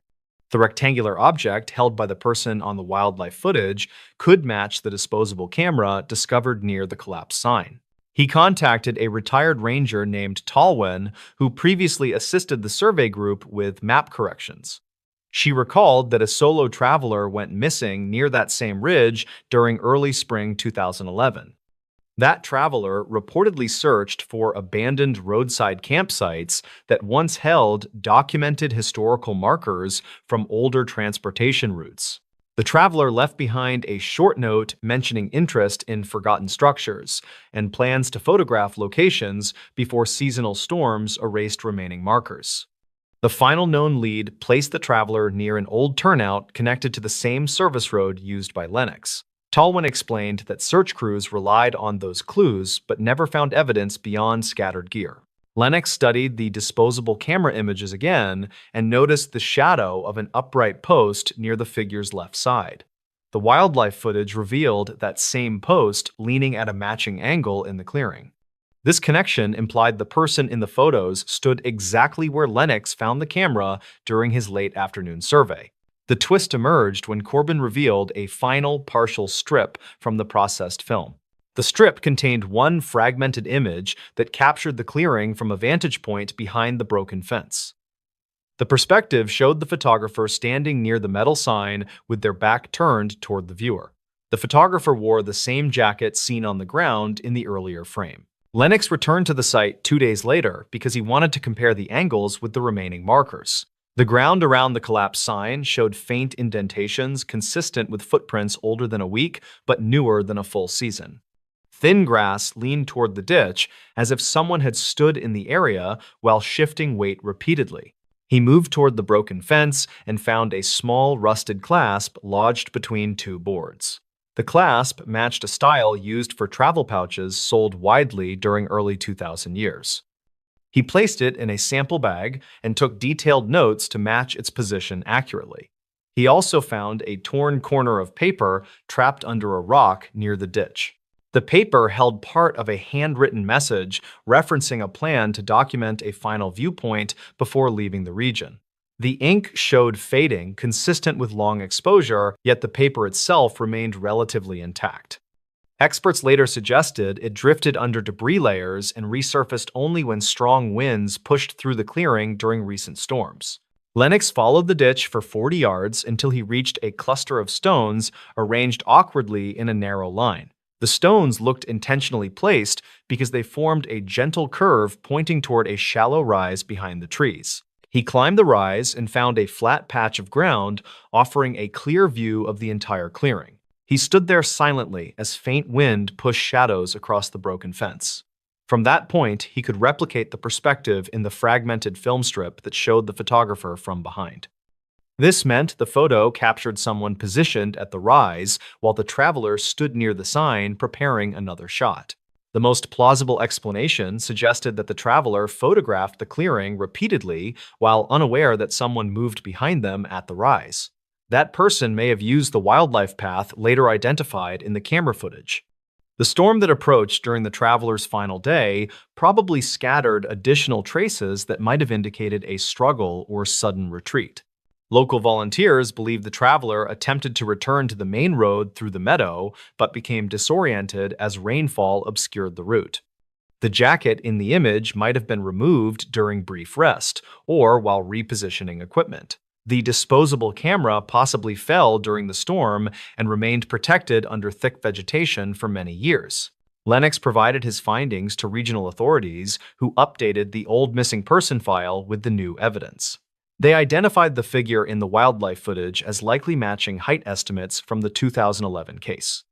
The possibility of a second person at the scene remained unresolved, though rangers suggested a passing hiker might have crossed paths unintentionally. The forgotten photo carried eerie weight because it revealed the photographer moments before an undocumented event shifted the path of their final hours. The image never showed clear danger, yet implied a presence that remained unaccounted for in any official record. Investigators believed the most reasonable conclusion involved miscommunication and lost orientation rather than malicious intent. Lennox visited the clearing once more during early autumn because the survey group needed updated vegetation samples. He said the place felt calmer, yet still held a quiet sense of unfinished memory. The broken fence leaned further, and the collapsed sign sank deeper into the soil, though the meadow continued growing around them with steady resilience. In the end, the forgotten photo reminded everyone that rural trails often hold small, disconnected moments preserved by chance. A misplaced camera or silent witness can carry fragments of a larger story that fades as seasons shift across old routes. The truth behind the traveler's final steps may never be fully known, though the evidence now fits a clearer pattern that respects both logic and the limits of memory. A night guard who returned after vanishing years ago. In archived reports kept by a regional security contractor, supervisors noted an unusual case involving a night guard who vanished during one shift. Those same archived notes later recorded his unexpected return many years after that first unexplained disappearance. The story centers on Mrballen Givens, a 38-year-old security guard working occasional contracts in a sparse industrial district outside a small desert town. He had taken a temporary assignment at a storage yard that kept older medical equipment and assorted surplus materials locked behind tall fences. He expected a quiet night and hoped to finish the shift without trouble. He planned to log routine patrols, drink his thermos coffee, then head home before sunrise. The incident began when he noticed a flicker of light near a row of rusted supply sheds about an hour after midnight. He thought it might be a loose fixture triggered by the wind, although the air felt still inside the yard. He walked toward the sheds with a steady pace while radioing dispatch to confirm no technicians were scheduled to visit overnight. The flicker repeated, and Mrballen heard a sharp tapping sound echo through the quiet yard. He paused near the first shed and pressed his hand against the metal door, which felt strangely warm against the cool desert air. He reported hearing faint movement inside, which made no sense because the contents were supposed to be packed and sealed for months. According to later witness summaries, the yard manager arrived early next morning and found Mrballen's patrol notes abandoned on a bench near the chain-link gate. His radio lay beside the notebook with the transmit button jammed downward. There were no clear footprints leading out of the yard, only one faint trail that ended near the same shed Mrballen had investigated hours earlier. Authorities searched the grounds for several days using dogs and volunteers drawn from nearby businesses. Archived dispatch recordings captured Mrballen's final transmission. He said the shed door felt unlocked even though he remembered spinning the latch earlier. He said something inside the shed kept tapping on the metal wall as if following his movements from the outside. Investigators later reviewed the door hardware and found no sign of forced entry or tampering. Mrballen's family filed missing person reports and continued pressing for updates during the following years. Every lead turned uncertain once investigators checked physical evidence. A traveler claimed he had seen someone resembling Mrballen near a border town in 2008, but the description stayed vague. Another tip in 2012 involved security camera footage from a bus station where a man with a similar build boarded a westbound route. The man kept his face turned from the camera, and analysts could not confirm the match. 17 years passed before anything changed. A new manager for the same storage yard took over operations and hired a small crew to clear dust and replace older inventory tags. One crew member, named Tessa Brigham, found a narrow maintenance corridor behind a row of stacked machinery crates. The corridor had once been used for wiring checks, although updated systems had made it unnecessary. The entrance had been partially covered by a sliding panel warped from heat and age. Tessa called the manager because she saw a folded jacket tucked against the back wall. Inside the jacket pocket, she found an employee ID card bearing Marlon's name and an outdated photo. The fabric looked almost pristine, which surprised her because the corridor showed signs of long-term neglect.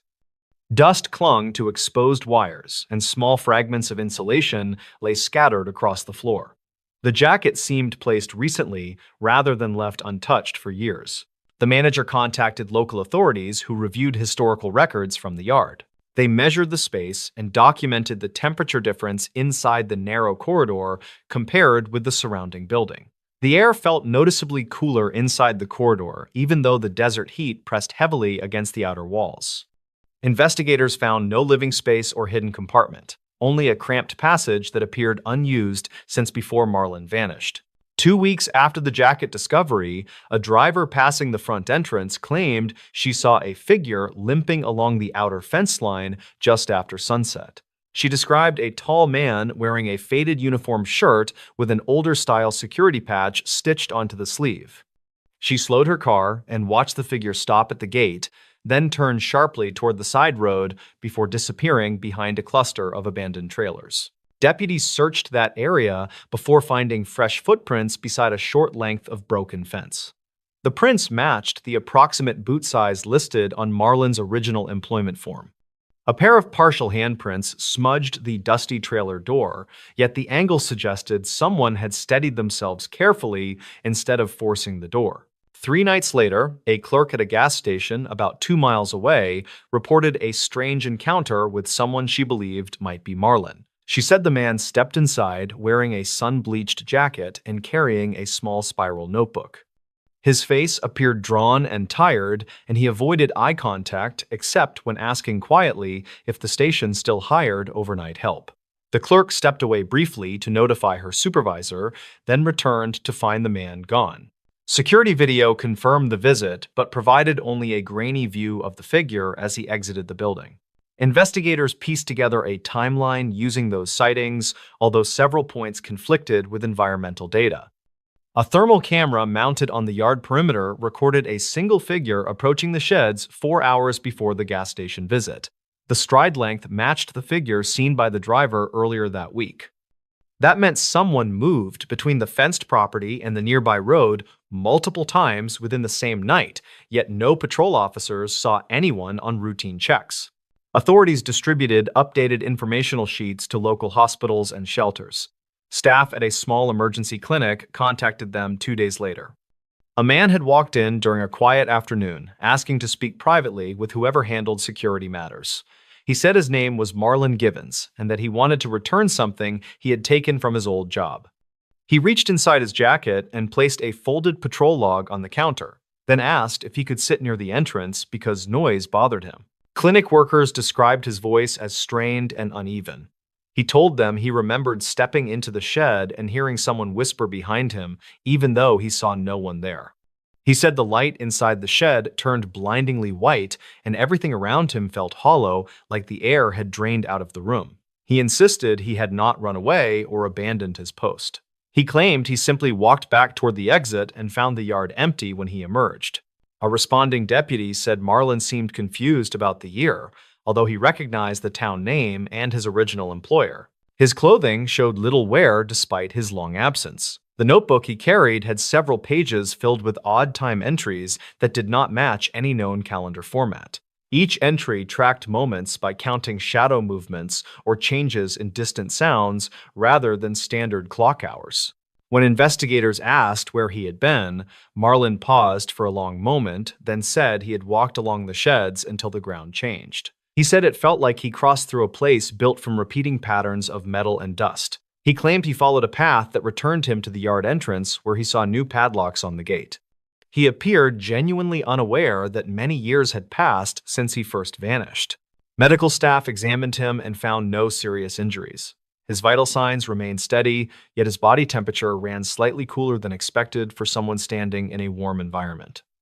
Specialists reviewed his story and proposed several theories, including psychological shock and memory displacement caused by extreme stress.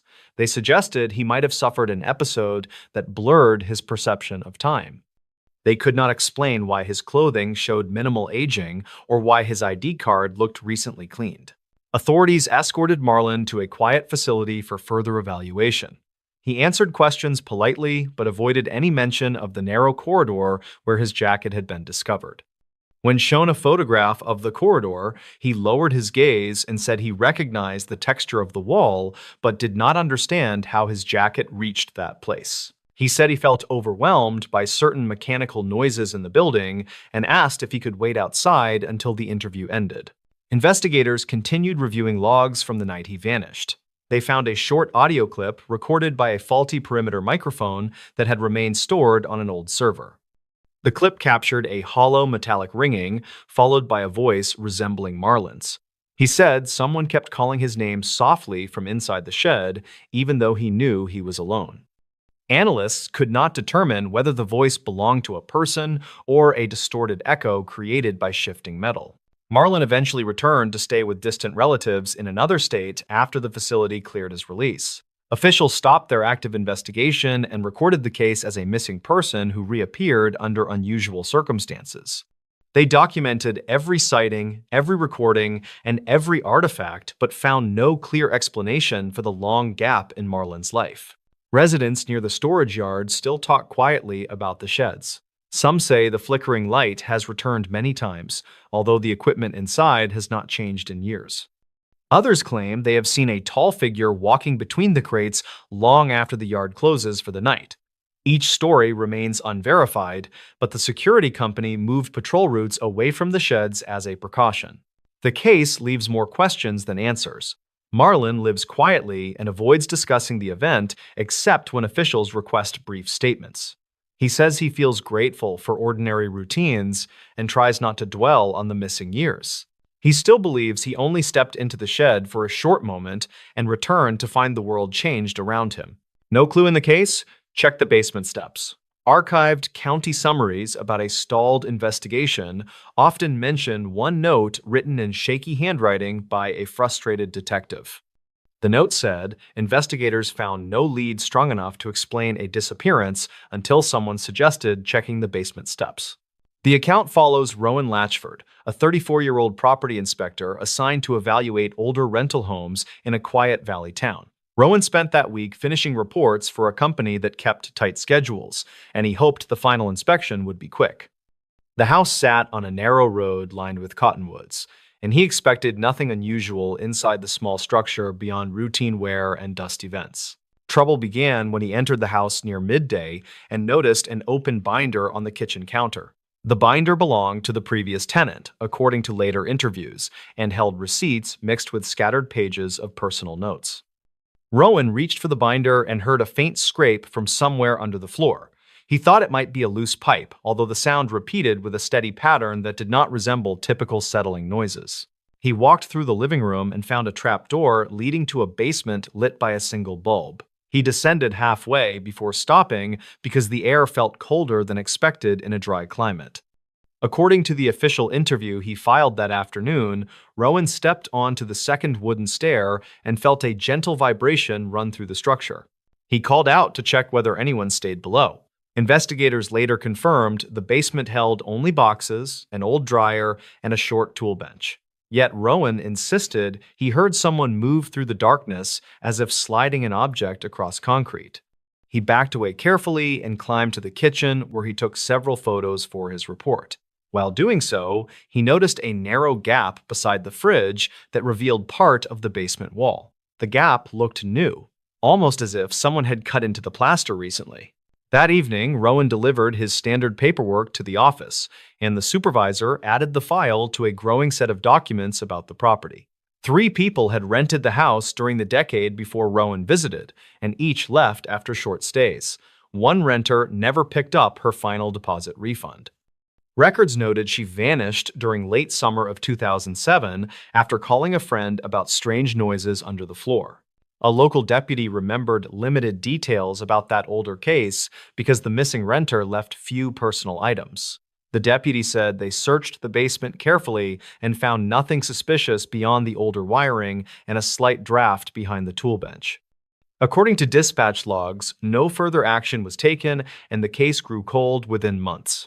After Rowan mentioned the vibration on the second stair, the supervisor contacted county officials to reassess the house. A small team visited the property during a cool morning and measured floor temperatures. They found the steps leading into the basement remained colder than the surrounding air by several degrees. They traced the draft to a narrow channel in the wall, although they struggled to find an accessible entry point. A specialist reviewing older structural plans discovered an unusual mark in the blueprint for the original foundation. The mark indicated a void that did not match the visible basement layout. The team returned to the house and placed a sensor near the second stair. The device recorded faint rhythmic impacts similar to tapping on hollow material. The pattern repeated at irregular intervals and grew louder when weight pressed on the step above. A neighbor living across the road reported that the house had a strange reputation long before Rowan's visit. She claimed she often heard soft metallic knocks coming from its open windows at night. She also recalled seeing a tenant in 2011 leave the house carrying a heavy bag while glancing repeatedly toward the basement door.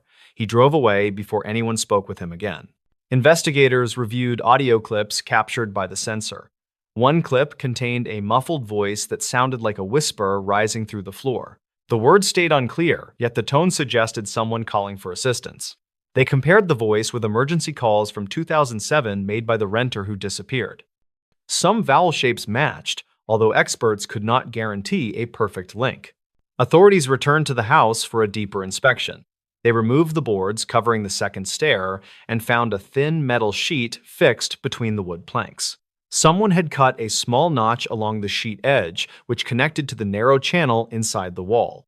A slight draft rose through the notch as if air flowed from a lower space that had not been mapped. They shifted equipment and followed the channel downward with a fiber camera. The footage showed a cramped void between concrete barriers filled with tangled wires, scraps of fabric, and a scattering of small objects. One object looked like a bracelet that matched a description listed in the old missing person report. Investigators enlarged the image and confirmed its distinctive pattern from archived photos provided by the renter's family. Workers pried open a section of the wall and expanded the narrow channel enough for entry. They climbed inside and found a small step cut into the concrete, leading deeper than expected. The air remained chilly even though the day felt warm outside. The step descended into a pocket shaped like an unfinished room. At the center, they discovered a collapsed wooden frame and two crates holding personal items, including a journal. The journal dated back to 1999 and belonged to an earlier tenant who left the property without notice. The entries grew increasingly erratic and described nightly tapping under the stairs. He wrote that the sound followed him through the house as if tracing his footsteps. His final entry stated he planned to investigate the second stair because he felt certain a cavity existed beneath it. Forensic teams examined the cavity thoroughly and found soil marks that suggested someone had crawled through the space multiple times. They also found clothing fibers matching samples from the tenant who vanished in 2007. However, they found no conclusive physical evidence at the deeper end of the cavity. The space narrowed until only loose dirt filled the final few feet. Rowan learned about the discovery from the supervisor, who praised his attention to detail. He struggled to sleep for several nights after hearing how closely the clues linked to the missing cases. He returned to the property only once during the follow-up inspection and avoided stepping on the stairs. He said the air still felt heavier near the second step, even with investigators present. Officials eventually released updated statements explaining that structural faults created a hidden path that may have trapped someone inside the cavity years earlier. They admitted uncertainty about the full timeline because evidence remained fragmented. They documented every item found in the void and closed access permanently to prevent future incidents. Neighbors continue sharing quiet theories about the lingering sounds. Some claim new tenants reported faint taps during late hours even after the cavity was sealed. Others believe the vibrations were caused by shifting soil and older pipes reacting to temperature changes. None of those theories explain the whispered voice caught on the sensor or the matching bracelet found below the steps. Rowan still works as an inspector and avoids discussing the case with coworkers. He says the lesson stayed simple. When a property offers no